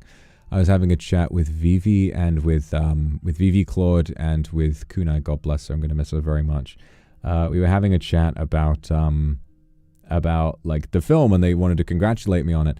And then they asked how, man, that must have been so much work. How did you do it? And I said, well, I would like to give a big shout out to 60 milligrams of Vyvanse Baby, because there is no way. It's like I was at the Oscars and I was thanking, that was the key ingredient that made it all possible. Because I don't think editing, Minotaur and the Demon Hungers especially, the Demon Hungers, the editing for that was so intense, and there was so much minutia and so much to it. There is no way that without being able to lock in with that I ever would have finished it to the quality that it was. Although in the UK it goes by a different name. It goes by Elvance in the UK, so it always confuses people. But I guess Vyvanse is the most well-known name globally, so I can use that one. So it really, really helped. And then also And then what else is there? And then Minotaur as well. Like, I remember that one day that I edited I think it was when I was editing the fight scene. Editing from day 1 up to, where is it? Editing from, what's going on with my brain? Editing the fight scene from the moment I woke up to the moment I went to sleep. It meant I was so locked in that, like, my breakfast just sat on my mouse pad all day. And I never even moved it. I just moved my mouse around it all day because I was just in, and I got so much done. It really, really does help. And it was so cool as well, and so gratifying to be able to talk to staff. And say, like, and they asked, like, so how is editing going on for your 3D? And I said, oh, it's finished. I remember Manisan was like, what? Manisan was like, what? We have teams of people who do this. And they finish, like, well, I finished my breakfast. It was the bowl, you know, with the leftovers. It was like, we have teams of people who do this, and they finish shortly before the time it's supposed to air. He's like, it's been 2 weeks. You're done. And I was like, yeah, you know. I think it was mostly also because I was just really excited about a lot of those different scenes and getting to do them all back to back. And just every time that I moved on to a new scene, I was like, oh yes, I get to edit this part now. I was like, yes, I get to edit this part. Really though, the part for Minotaur that I enjoyed the most, the part that I enjoyed editing the most was definitely, you know, after How to Get Away with Murder. It was the kind of the horror section. In the storyboard, I called that a Journey Through the Soul. That was what the nickname I gave it when I was pitching my idea to staff. And when I was editing that, you know, with the stairs and the classroom, I really got into editing that. And it felt really cool to edit something that was like a straight not down to earth, but, you know, a straightforward kind of film scene. It was very, very fun. It was very, very fun. And yeah, writing the fight scene was really tough. You know, performing the fight scene was really tough, and editing the fight scene was really tough, but I'm really, really pleased with how it turned out in the end. Liu Xia, thank you so much for the super. I went to the Vox Cafe. Kindred are also beautiful, lovely, and polite. Saw more than one really good cosplayer. I didn't dare to take a photo with them. I wish you did. Because, you know, cosplayers are really pretty. I'd love to see some more of that, but I'm really, really glad you had a good time. Viola Kuroha, thank you so much. Love to touch the plush toy. I'm sure you do. I hope I get one at some point as well. Me Lively, thank you very much. Do you have any advice about daily habits that make you feel better to help the medication?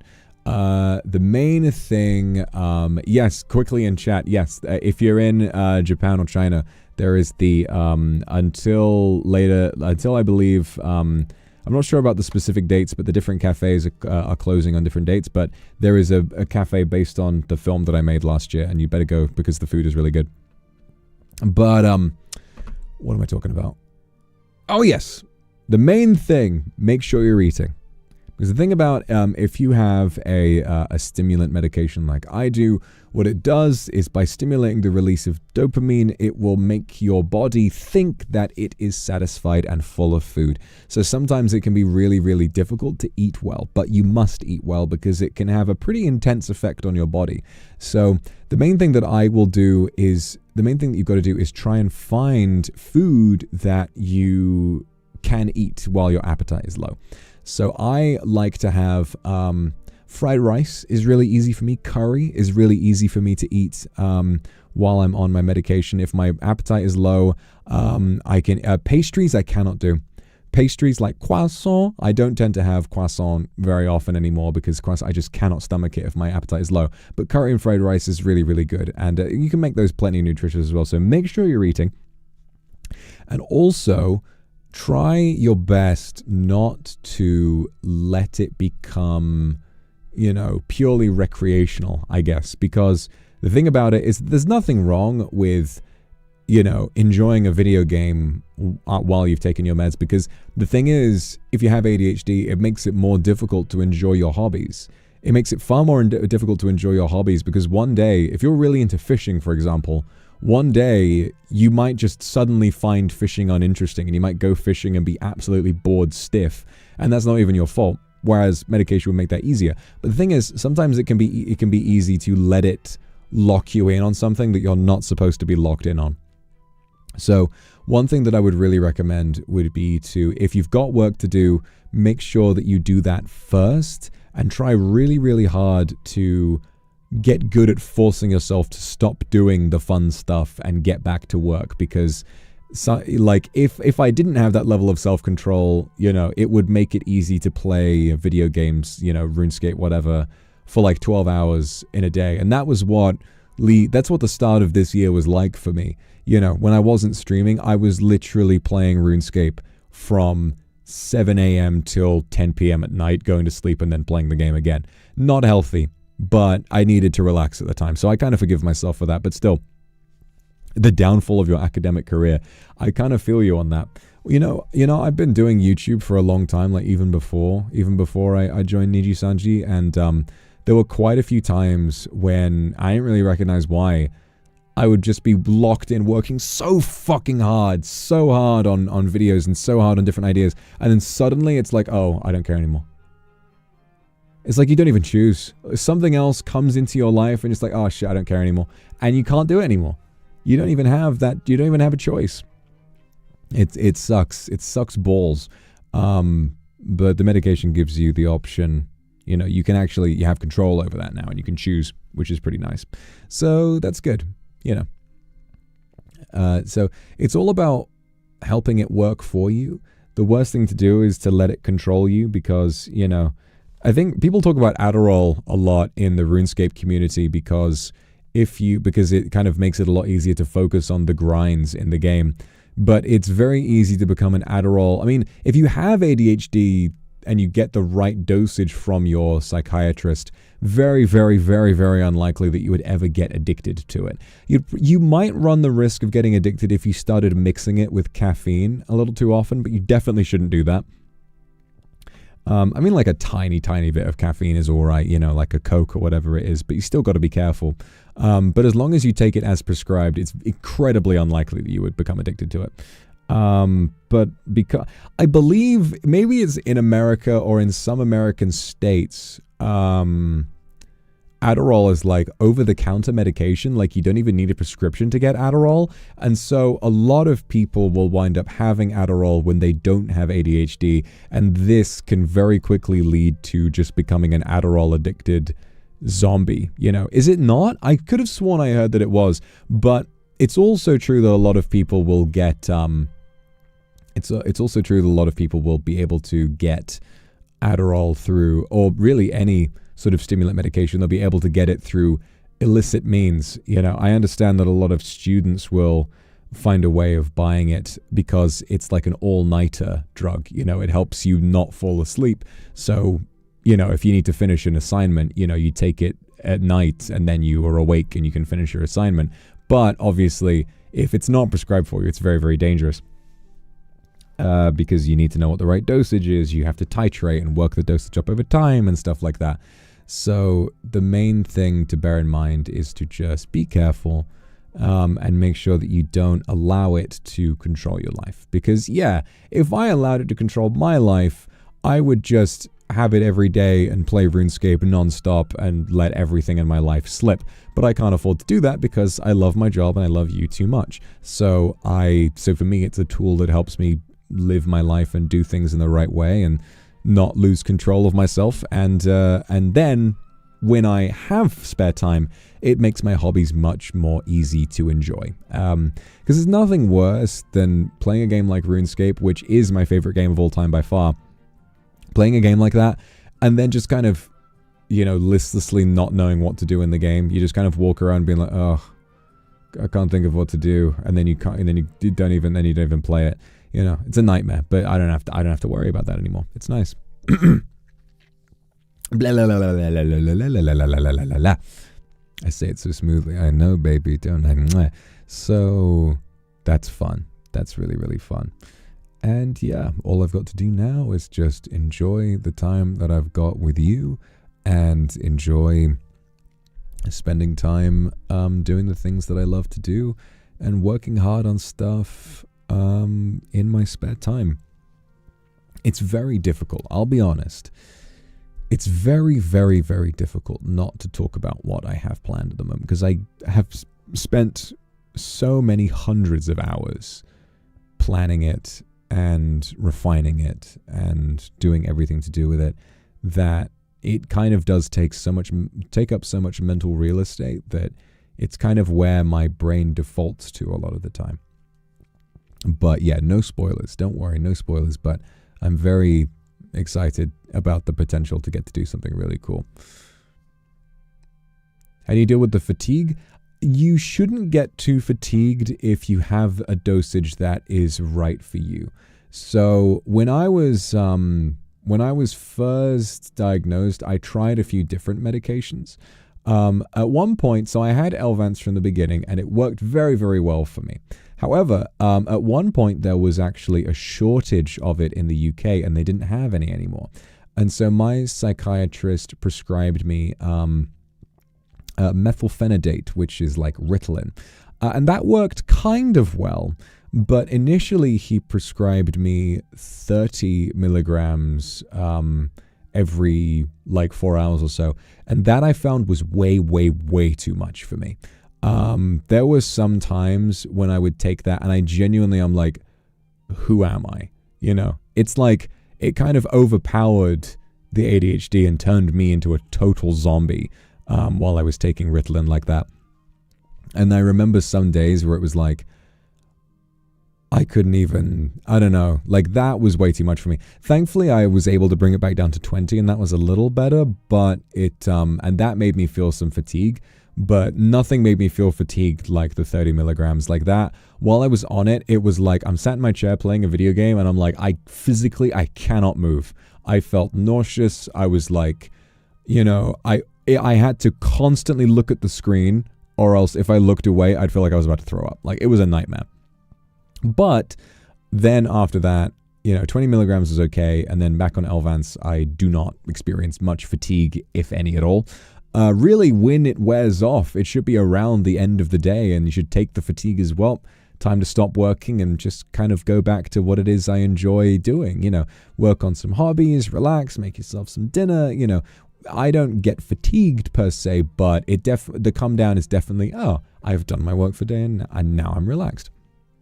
But like, it's fine, you know, to go through these things when you're testing stuff out because it's all in the name of improving your health. So I wouldn't worry about it too much. You know, if you're going to try some medication, don't be afraid to push yourself up to a higher dose if that's what your psychiatrist recommends you. Just think carefully about how it makes you feel and don't go for whatever the higher dose is just because you think it'll have a greater effect. Because when it came to my focus and my happiness, 30 milligrams of Ritalin was way too much and 20 was just right. Mamero, thank you for the super. You're the reason I got diagnosed this year. Let's go. Feels like I'm finally getting unstuck. Did I get the cafe merch? I don't have any merch, but I'm sure I will get sent some soon. And I don't have any merch, but I'm really glad I could help you get unstuck. It does do a lot to kind of motivate you to do new things. You know, if there's something that felt too big before, maybe it'll make it feel like, actually, I can do that. And you'll start realizing like, damn, so many things in life that I thought were too difficult to do actually aren't all that hard at all. It's like, damn, if I just sit down and do this for a few minutes, I can like be done. And then, wow, I was worried about that for so long, but it's like I just kind of got into it and it's like, wow, there's so much more available to me now. It's like, I remember one morning, like I said, I've been writing a lot and I needed to have this thing done. I needed to have this last set of pages done like by the end of the day. And I was like, shit, all right, I guess I lock in today. And I just did it. And I was like, shit, I did it. And then I read it back and I was like, surely this is going to be terrible. And I read it back and I was like, nope, this is good. And I was pretty satisfied with it. I was like, all right, cool. And then it was done. Otherwise, I probably would not have been able to do that. I would have just stared at the screen and been like, oh, fuck, what's going on with this? Wait, who is this again? Oh, my God. Wait, you know, I don't have to worry about that anymore. And it's pretty cool. It's pretty cool. Key Diva, thank you. My brain has been really mean to me recently. Oh, I decided to spend less time on social media, but watching you today helps me a lot. Thank you so much. Yeah, no, it's it's usually a good decision to take time away from social media. I'm going to be honest with you. So many things just make me so angry these days. So many things that I see on social media, I'm just like, oh, for fuck's sake. I remember I saw something the other day and I read it and I was like, oh, for fuck's sake. You know, it was like, come on, quit lying and all of that shit, you know, just seeing various different things. Even if it's got nothing to do with me or VTubing or anything, just shit that you see going on in the world. I'll see some shit like that.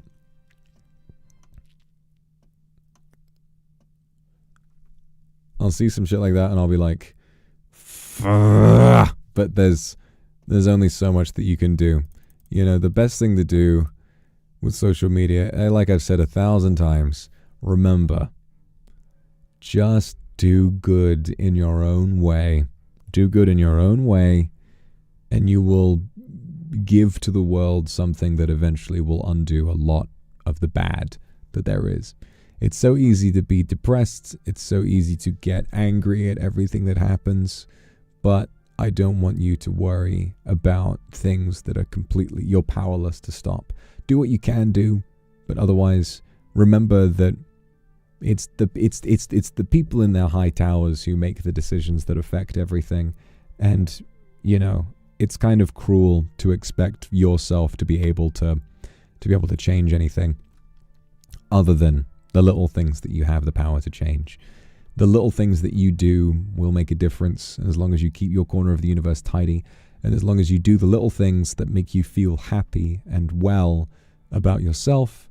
As long as you can sleep at night with a smile knowing that you've done good, then that's all you need to do. Okay? Don't put pressure on yourself to change the world, because many, many people will spend their entire lives trying to change the world, and maybe they do, maybe they don't. It shouldn't be your responsibility. You know, it used to be something I would say. Back when I had my cult. One thing that I used to say, sort of when people were feeling lost, and I wanted to give them guidance. You know, they'd say, "It's not fair. Why am I going through this? Why is this happening?" And I would say, "This is the way the world is. This is this." And I would say, "That burden is not yours." And they would repeat back, "That burden is not yours. That burden is not yours." It's like they were saying it to each other. And I'll say that to you as well. You know, the burdens that have been given to so many people, and the burdens that the world wants to imply are yours to carry, should not be yours. They should not be yours. Don't let those burdens drag you down. You have enough of your own. You have enough of your own. Your own life and what it is that bothers you should be the only burdens that you carry. Something that's kind of forced onto you by people who don't know you, you know, in some office building, 78,000 floors in the sky, deciding that that's your burden. No, don't let them do that.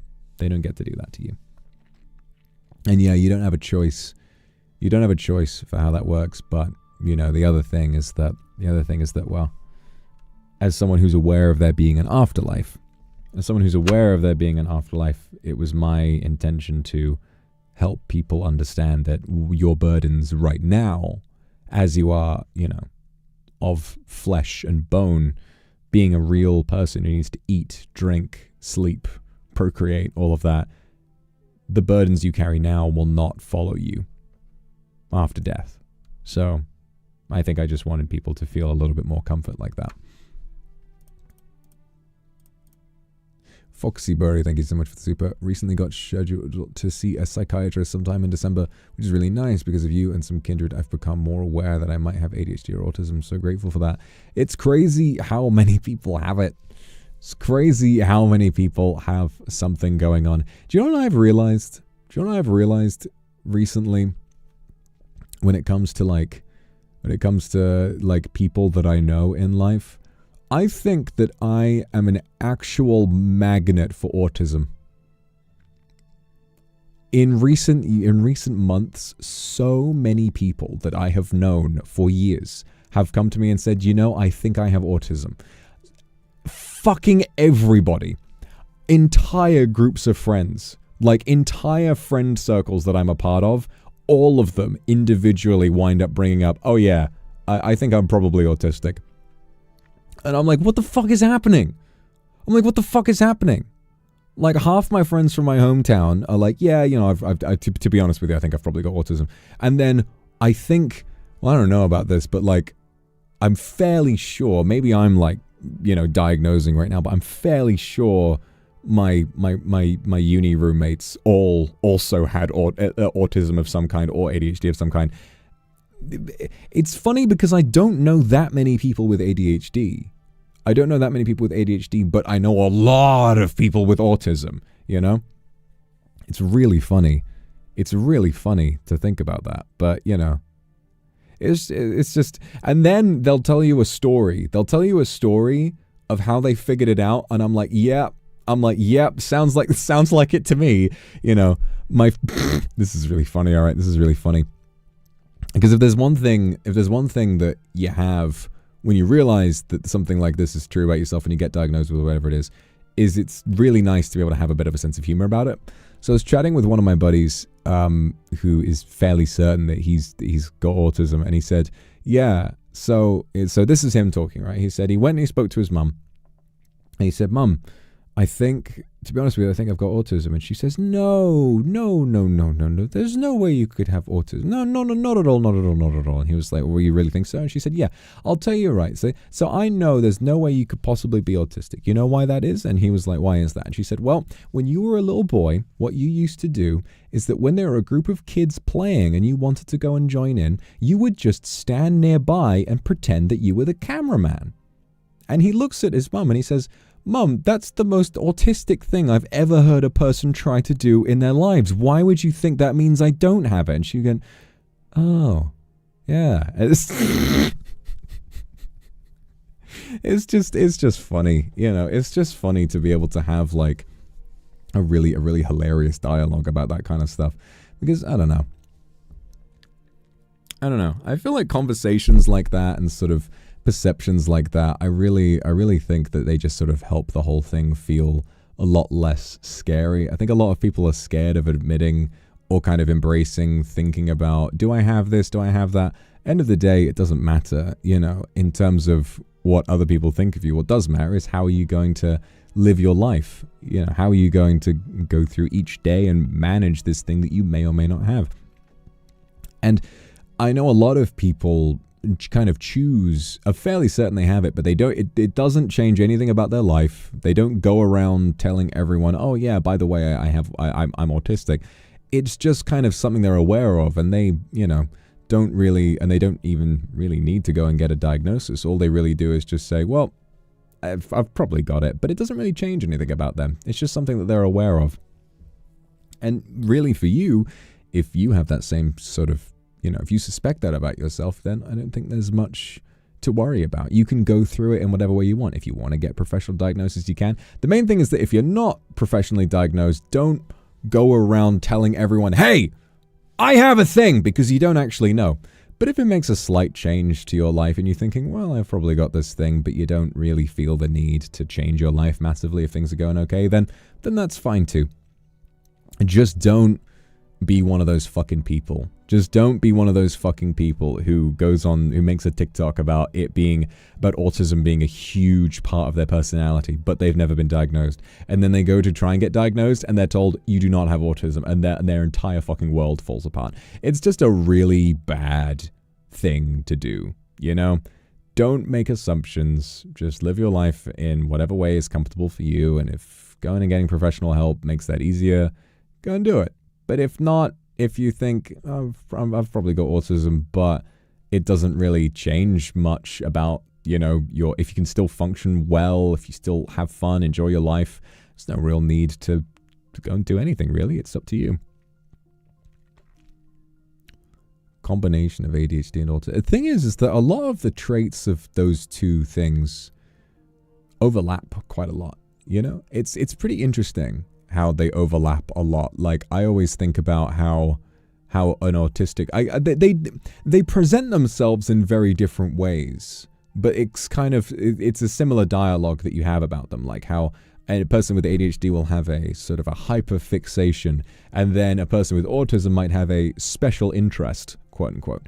And they function in a different way, but it's still really interesting to think about how interesting the similarities are between those two things.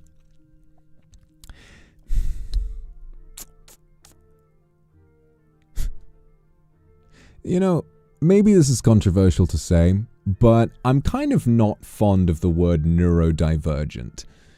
And I'm not saying I hate it or anything, but I just kind of feel like it's too flowery, wishy-washy of a term that's kind of designed to, I don't know, almost like popularize the experience of having a disorder, you know?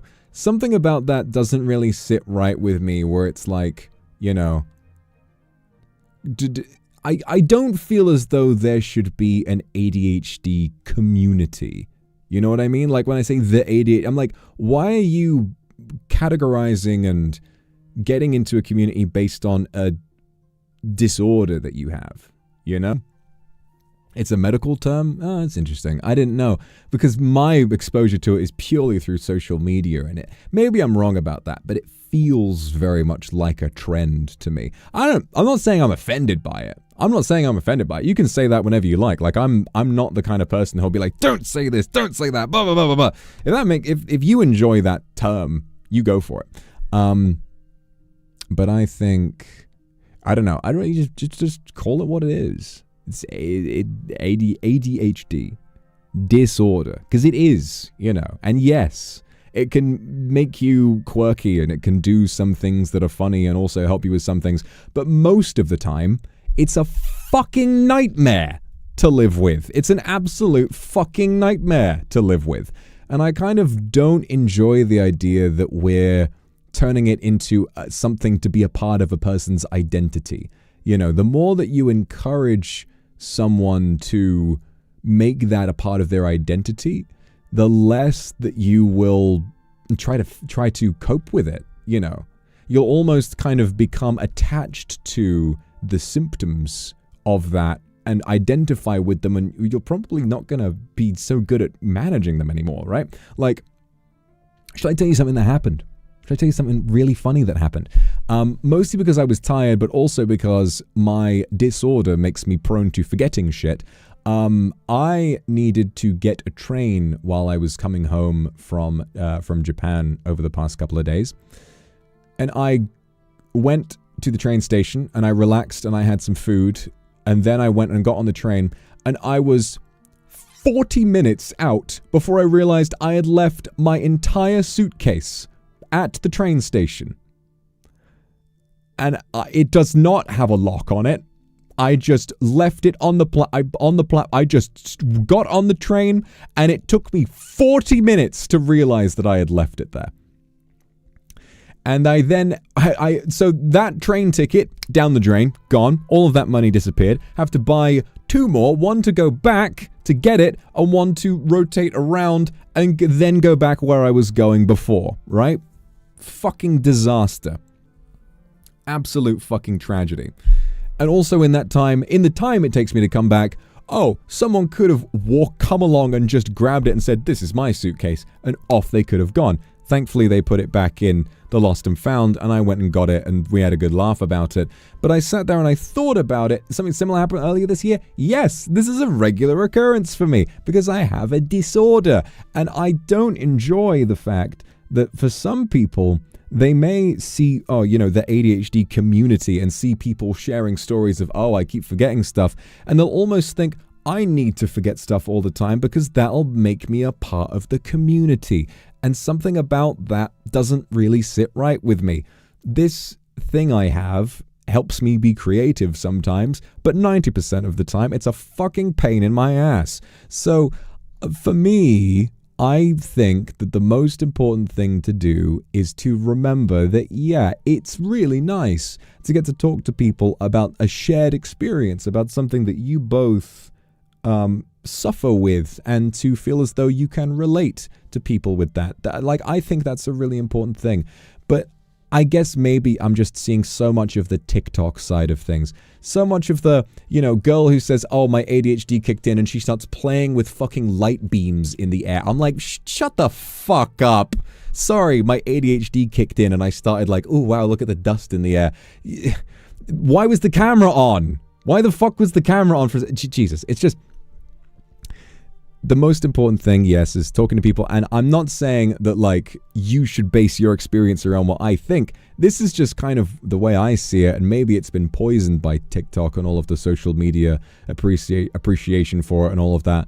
But it's, to me, whenever you create an exclusive club like that, which is basically what it is, it winds up, well, I know that one was just rage bait, but, it kind of applies. You create a desire for people to, oh, I want to be a part of this, even if maybe they don't actually have the thing that caused it to become a thing. So, I don't know. Am I wrong? Am I reacting to this in the wrong way? I'm not saying this in a way that I want to kind of be like, oh, like, is anybody triggered by that? Like, I like talking about it because this is my lived experience and I want to learn more about it as well. But overall, what I would say is that I'm not very much a fan of people treating this life-altering condition like it's something cool to have. I get being happy and living with it, but I wouldn't ever say that I feel proud. Maybe it's good that people can feel proud of it, but I feel like pride in something that's different, and pride in a disorder specifically, will just lead to its symptoms having more control over you. And I don't like that very much, because these symptoms can lead... If I fully allowed the symptoms to completely control me, I would just bed rot every single day of my life. Like, every single thing in my fridge would just turn into pure mold.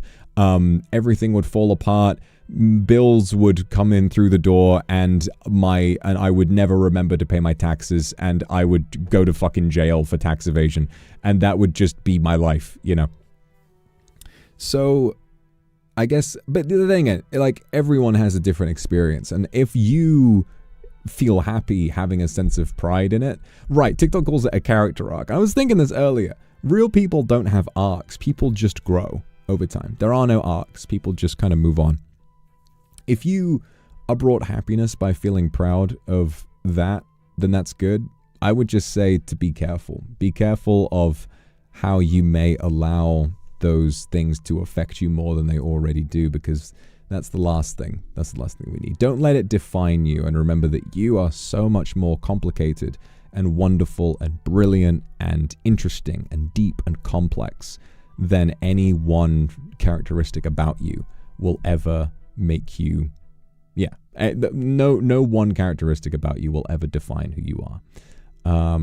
And don't be desperate to join some kind of a community just because it seems like something that, is because it seems like you'll get a lot of Twitter likes if you become to be a part of it. Join groups and chat with people if it means that you feel like you can genuinely get help. That's what it's all about. I don't know. Am I wrong? Am I barking up the wrong tree here? You feel free to sound off. Let me know. I'm not trying to say, blah, blah, blah, blah, blah, this is what I think, this is the way it is, blah, blah, blah. If you have a different experience, I want to hear about it, genuinely, because we're all going through this in our own way, and we're all kind of finding our own ways to deal with it, and everyone has preferences, and everyone has things that they like or don't like. So that's just what I think about it. And I've been kind of meaning to say that for a while, because I think about it a lot, but hey, if I get educated and I learn something, that will be a good thing for me too. Yeah, you can't really explain. That is a really interesting thing. You really can't explain what it's like, because it just sounds like you're an idiot. If I explain it to someone, I'm like, yeah, I never remember to do stuff, and my dishes are never done, and all of that. Well, just like, well, why don't you just get up and do them? And I'm like, I don't know how to explain it to you, but it's like when there's a task, sometimes my brain will be like, no, you can't do that. No, you can't do that. That dish you want to pick up and wash, that actually weighs 78,000 tons. And if you try to pick it up, you'll break your fingers. It really does feel that way.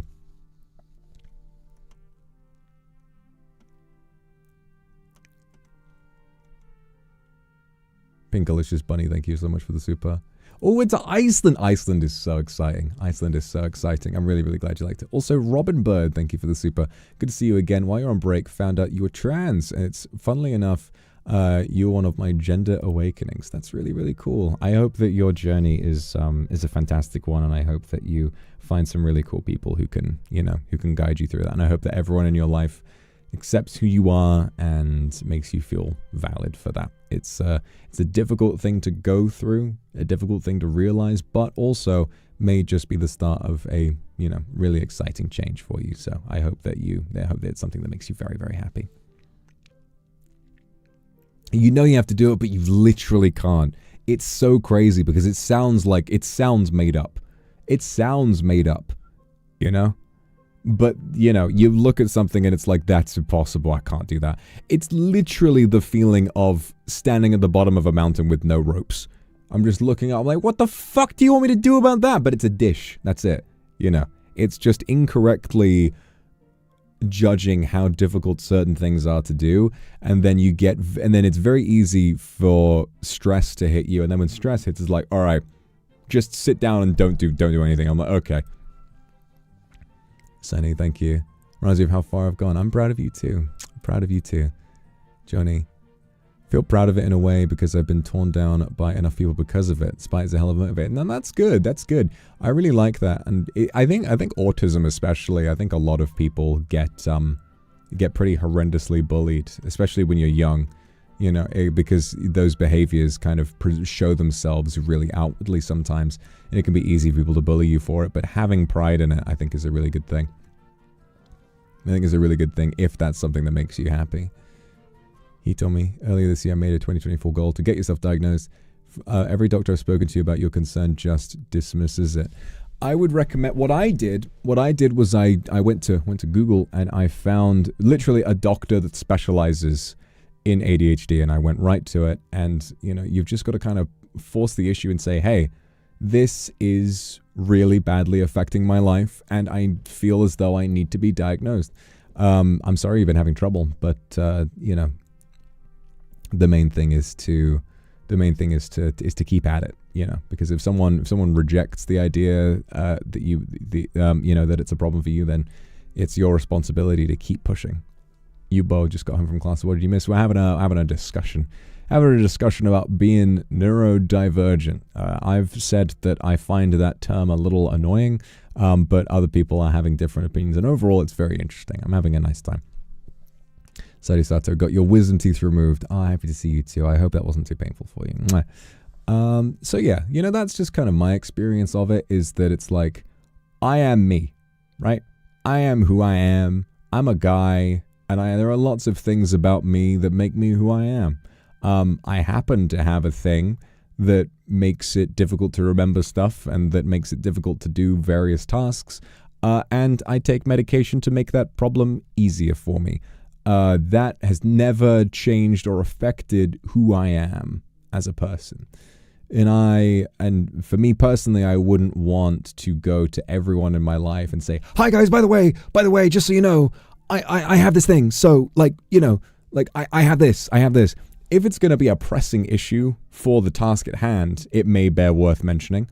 But otherwise, I would say I feel that it's an unfortunate trend to, I don't know, kind of immediately inform people, hi, I have this medical condition. I don't know if it's going to be relevant or not, but I have, you know, like you zone out once during conversation. Oh, I'm sorry, I have ADHD. I don't know, something about that. I really don't want to become that kind of person. Exactly. That's a good idea, actually. That's a good idea. I just need to make up something else. If I forget something, I'll be like, sorry, I have crippling amnesia. I cannot remember who you are or where I am. Make it seem way worse than it actually is.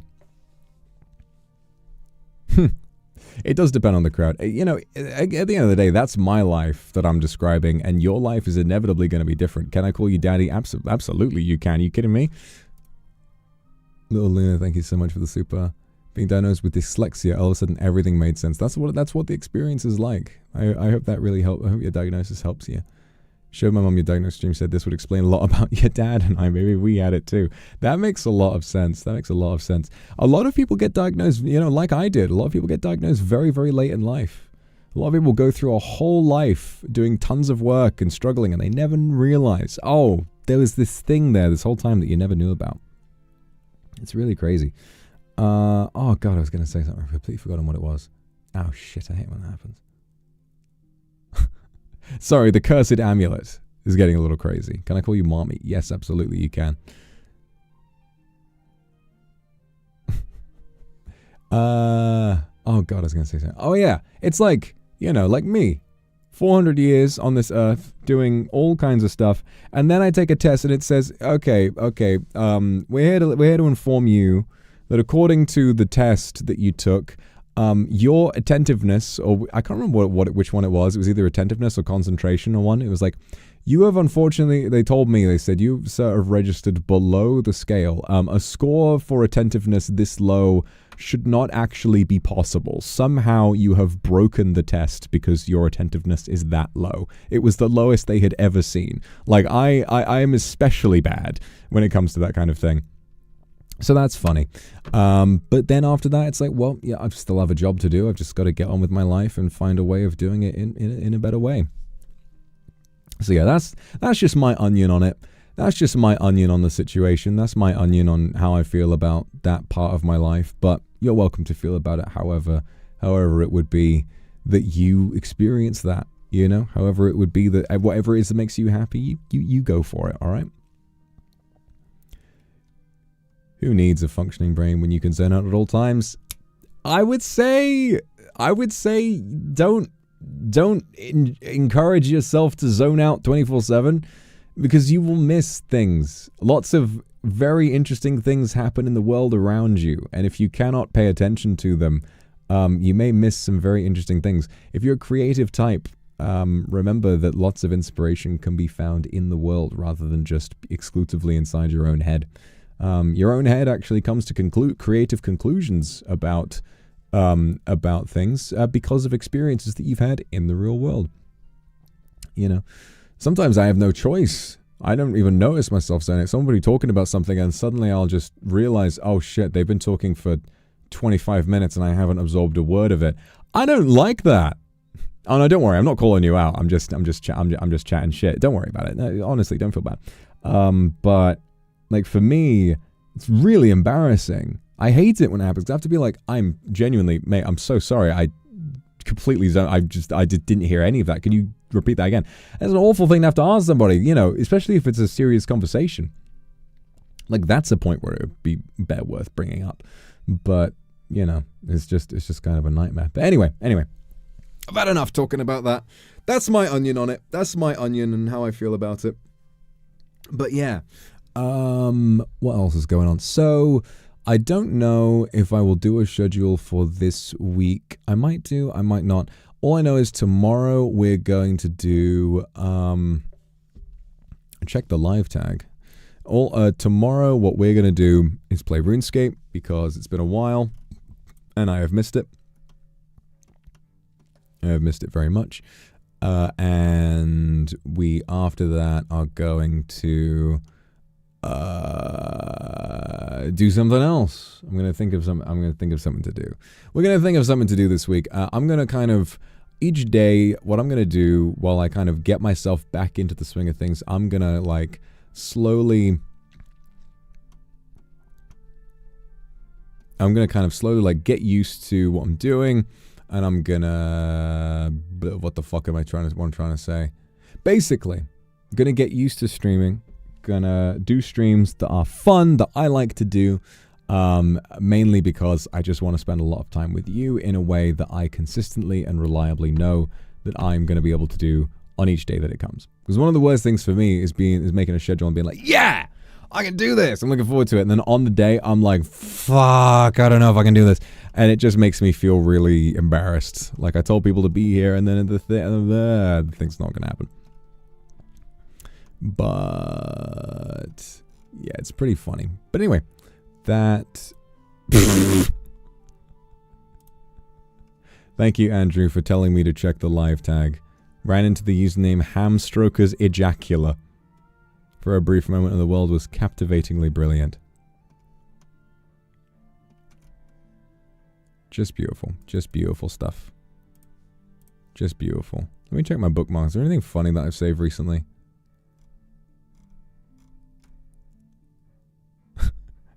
The 7 deadly sins. Hi, we're the 7 deadly sins. Gluttony, the foul beast. It's just a seal. It's just a seal. Funny thing about that is, well, it can appear in lots of different forms. Gluttony isn't always about food, you know. Gluttony isn't always about food. Really, it's just a word that describes overindulgence.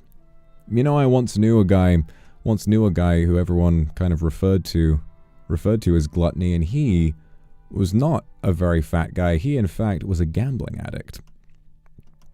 Overindulging. And that is a form of gluttony in its own way, so bear that in mind.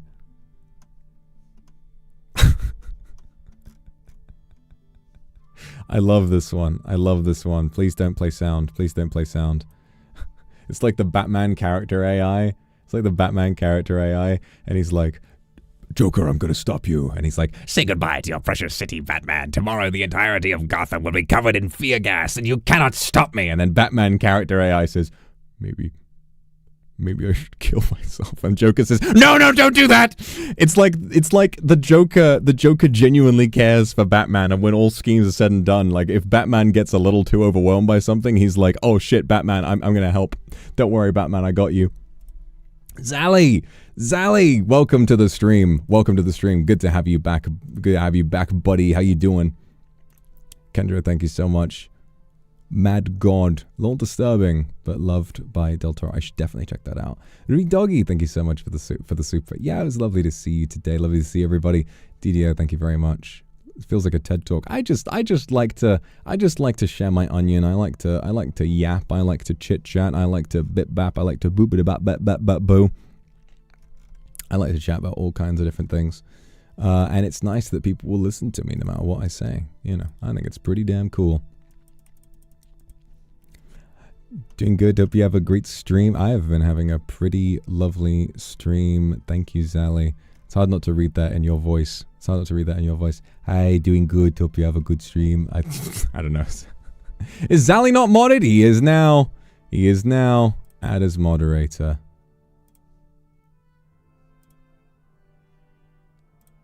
There you go. Zally. You're modded now. I'm pretty sure most of Crisis are not modded still.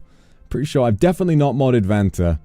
And it's debatable. It's like a 50-50 if I've modded Wilson. I can't remember. I cannot remember. It's like modding people if they haven't showed up in your chat first is fucking hard work. You've got to go all the way into YouTube settings. Your first year gift. Yeah, congratulations! Happy anniversary, Crisis! You guys are killing it! Now you get to be modded. It's been a year. It's been a fucking year. You know, you got to go all the way into YouTube settings. You got to go all the way to your community thing, and then you've got to type in a fucking YouTube URL and hit comma. And then I was like, I don't have time to do that. Where you spent like half an hour talking about how I have a medical disposition to finding very small tasks extremely difficult to do. Exactly. That is so many tasks. I need to wipe out all the tasks out of my life. No more tasks for me. Do you know what I have? I have one task. I have one task left. There is only one task that I do. You know what my remaining task is? My remaining task is giving little kissy. There you go. Rita, thank you so much for super. Welcome back, my lord. Welcome back to you too. Thank you very much. So many steps to do one task. It really just depends on how you look at it. Really, really does just depend.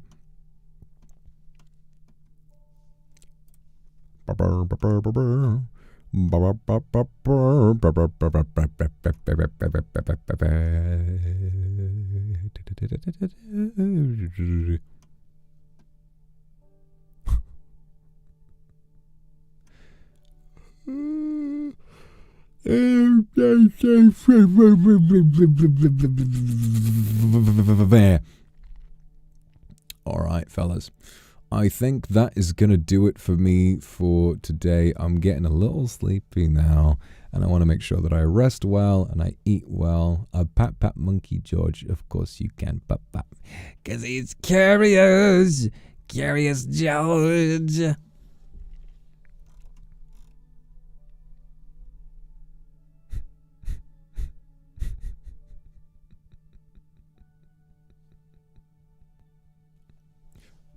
You're not a little kid. You're 21 years old. Goodbye, man. What's his name? Stephen A. Smith. That fucking video where he's talking about Cars. He's like, you thought I didn't know about the movie Cars, right? You thought I didn't know about the movie Cars, right? Strip Weathers has 7 piston cups. And then he's like, yeah, well, Lightning McQueen. He's like, let me ask you, how old are you? He's like, I'm 21, sir. He's like, 21, sir. I see you're a young man. You're a young man. And what are you doing watching the movie Cars? You like Transformers? And he's like, Cars is as real of a movie to little kids. Like, you're not a little kid! You're 21 years old! Goodbye, man. I just love the way he talks. And then they ask, like, how do you know so much about cars? He's like, I have kids. I have daughters. I've seen the movie Cars. Kiwi, thank you so much for the super. Thank you, Sabina Carey, for the super. Lovely to see you too. It's lovely to see everybody. Sunshine, thank you so much. Cindy got me blushed. I can make you blush a little bit more. Kathy, thank you very much. And Anne, thank you so much. You're the vitamin V. Do you guys know in the UK we don't pronounce it vitamin, we pronounce it vitamin. Hey guys, make sure you're getting plenty of vitamin D. I got your vitamin D right here. That's going to do it for me for today.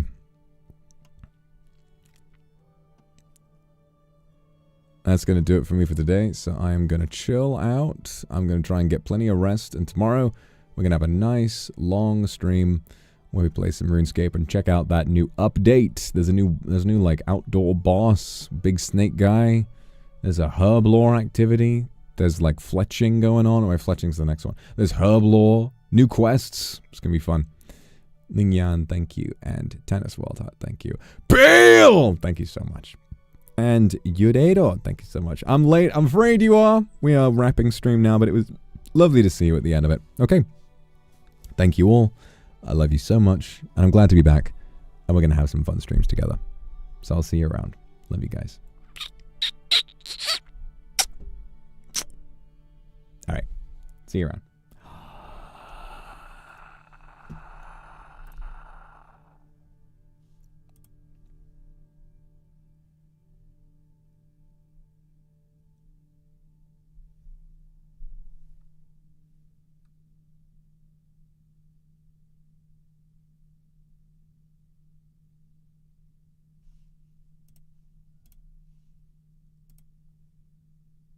There's a man out front. His name is Dev. That ending bit kind of sucked, I'm not gonna lie. I don't know, I don't want to redo it. Basically, guys, eat, slay. The Royal Armouries in Leeds is the most Sigma day out. Very based.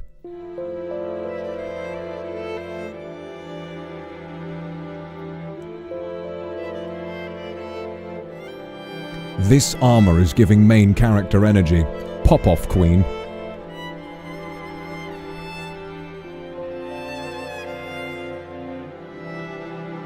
Slay.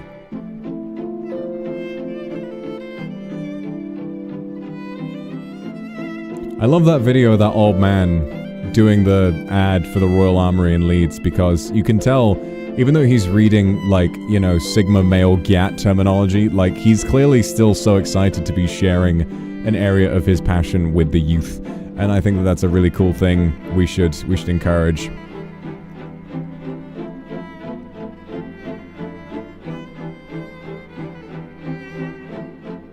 That's me as an old man. I'm already an old man.